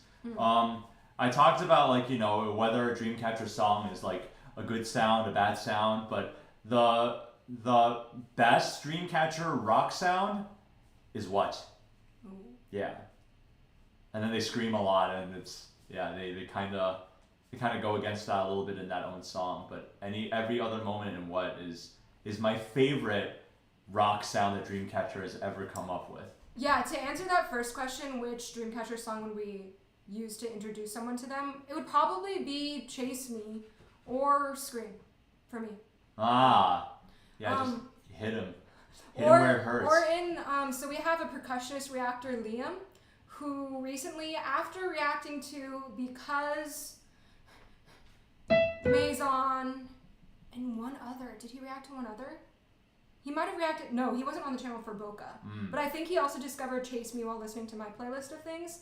He says, am I becoming a stan now? And my next step was just to send him their entire discography. So I'm that kind of person. Here's everything. You pick and choose. Okay, then another interview-related question. Will you interview Dreamcatcher soon or next comeback? So getting interviews with idols is actually a really interesting process. It tends to be 9 out of 10, they reach out to me. The only time I've ever reached out to a group to ask to interview them was on and off. Every other interview that you've seen on this channel, even producers, they've reached out to me first. So I am in communication with Dreamcatcher's promotional company, marketing company, My Music Taste, and they've promised me that if anything comes their way with the ability of Dreamcatcher to collaborate with us, or I also asked them Luna, AT's, Dreamcatcher. Those specifically, I said, if the companies are ever like, let's collaborate with YouTubers, hello, please, me, yes, reach out to me. So they know that I want to interview them. I haven't heard anything yet. I asked my network to reach out to My Music Taste about the tour, and he said that they're still planning logistics tour-wise. Yeah. So, who knows? I don't know. I hope so. Yeah, that'd be crazy. How did the interview start? My Music Taste said, hey, do you want to collaborate with Dreamcatcher? I think might have been my first interview. Because we do already have an existing interview, but I cringe at myself when I look at it. Their content is fantastic. They are hilarious and really insightful. But I think that was You've grown a lot. When we gain subscribers, we just get business emails, which is super cool. Yeah. Are we watching Queendom? Once in a while. The finale songs were just released, right? We are still... The last Queendom stage you saw, I think, was round 2. Lucy! Oh, thank you. Yeah, that was really fun to learn. Yeah. I hope we do more of those kind of collaborations. We recently posted a collaboration with the band Lucy, where they recorded with us and we performed together. We did it for their debut song called Flowering, and Sean wrote a really dope, beautiful part. Yeah, that Kevin performed. I think we, in answer to Kim Bora's question, interested in checking out K-hip-hop or K-R&B, I believe we featured a few artists before. But I do go through in my mind, like, okay, which one of the reactors are going to like this? Is it going to be the entire panel, or is it just going to be a specific pair? Because there's maybe like 1 or 2 pairs that really like K-hip-hop and K-R&B, but the rest of the channel really don't like it. So I just have to balance and make sure that we are able to output, like, balanced with positivity and negativity. So maybe we're always open to any Korean genres, yeah. Oh, Kepler! This last week, I introduced him. Yeah. Woo! Yeah, there was a group where I said that it felt, I wanted to hear what they came up with next. Yeah. Because, I thought what they set up was really, really good, but it did leave me wanting. It felt like they set up a really strong baseline as debut, and debuting is very hard, but I think they won't have a sophomore slump. I think their second song could be really, really good. Their full debut album was pretty fantastic. Holy Grail interview would be Kenzie. Oh. The Alexandra, the interview for her it was a written interview, right? I told Adrian to tell her that if I was ever in Korea, I'd like to treat her to some coffee. And I have no idea if he actually told her.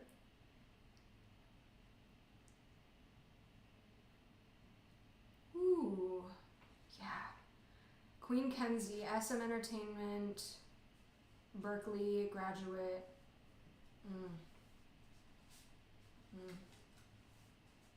I am not familiar with Rado. I do prefer to interview producers or artists that I am personally in love with. It makes the whole process easier because I tend to spend like 15 years researching, brainstorming questions. Yeah, when we do our classical quiz, yeah, lots of research. Yeah. Yeah, I do a different type of research, but. Right. Yeah. I research within. Yo, do you guys? Ooh, should we to end this live stream? I think it'd be fun to end with like a. Can you do on the spot classical version of? A Dreamcatcher? Yeah. What? Yeah. What would I do? Wouldn't it be easiest to do Goodnight? Yeah, but I feel like that's almost cheating. Do it. Oh, we're gonna end light. I like this one. If we add an Alberti bass to play some chords so this live is more joyful. Yeah, if we add some chords to I'm blanking. It's the Which very fast one that I like.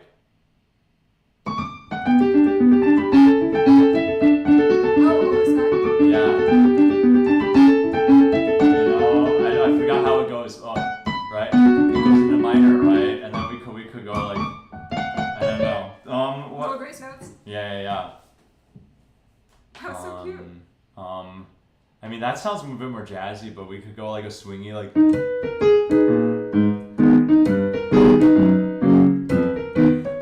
No, that descending didn't work.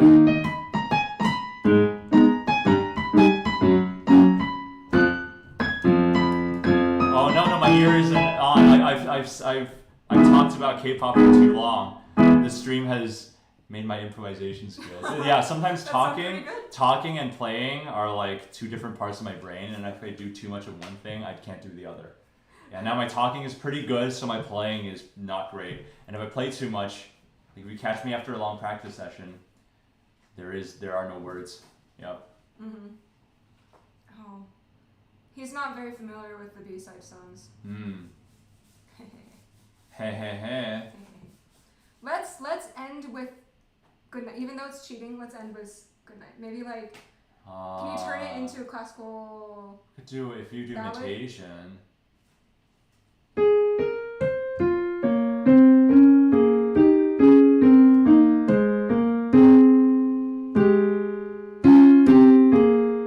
No, it doesn't quite work.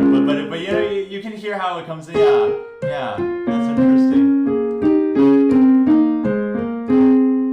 Well, the reason why good night is cheating is because it uses a classical progression. So it's already classical in a way. Someone mentioned it was what it was based on Handel's Passacaglia in G minor, which I guess.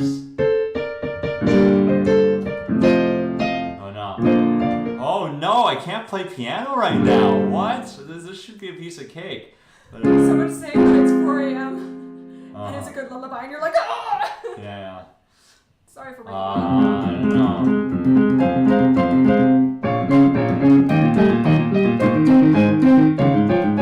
Wait, how does it go? It's not 4 a.m. Well, they're not in New York. Oh yeah. Wow, thank you for staying up. I mean, I've been going to bed at 3, so yeah.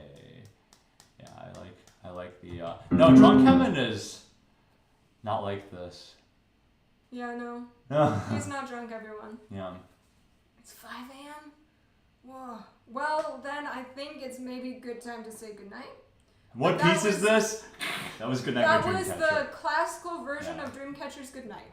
I was thinking like a Schumann, yeah. With that being said, yeah. Oh, yeah. Insomniacs are watching. Insomnia and Insomniacs. So, to end this stream, there's been a few requests for us to do this for other groups. We'd love to do that. We have done it for other groups in the past. You can just look up React to the K live streams, and you can view them. Hopefully they'll pop up, and we've done these for like. Yeah, I hope the earthquakes weren't too bad, but this was the one I'm most happy about. I'm very happy about this one. Yeah. Yeah. We apologize for the earthquakes. Hopefully our passion showed through. Yes. And yeah, we'll make sure to announce the next group. We'll probably do it fall time, or maybe. I don't think I'll have time. I need to edit videos so you guys have classical musicians react content. It's a whole process, yeah. Yeah, so once again, thanks everyone. Thanks everyone for viewing. I don't know how to end this, so this is going to be a struggle. Actually, I think I do know how to end this. Bye! Good night! Good night! Wait, we should do the kiss. Oh, sure. Baby, good night!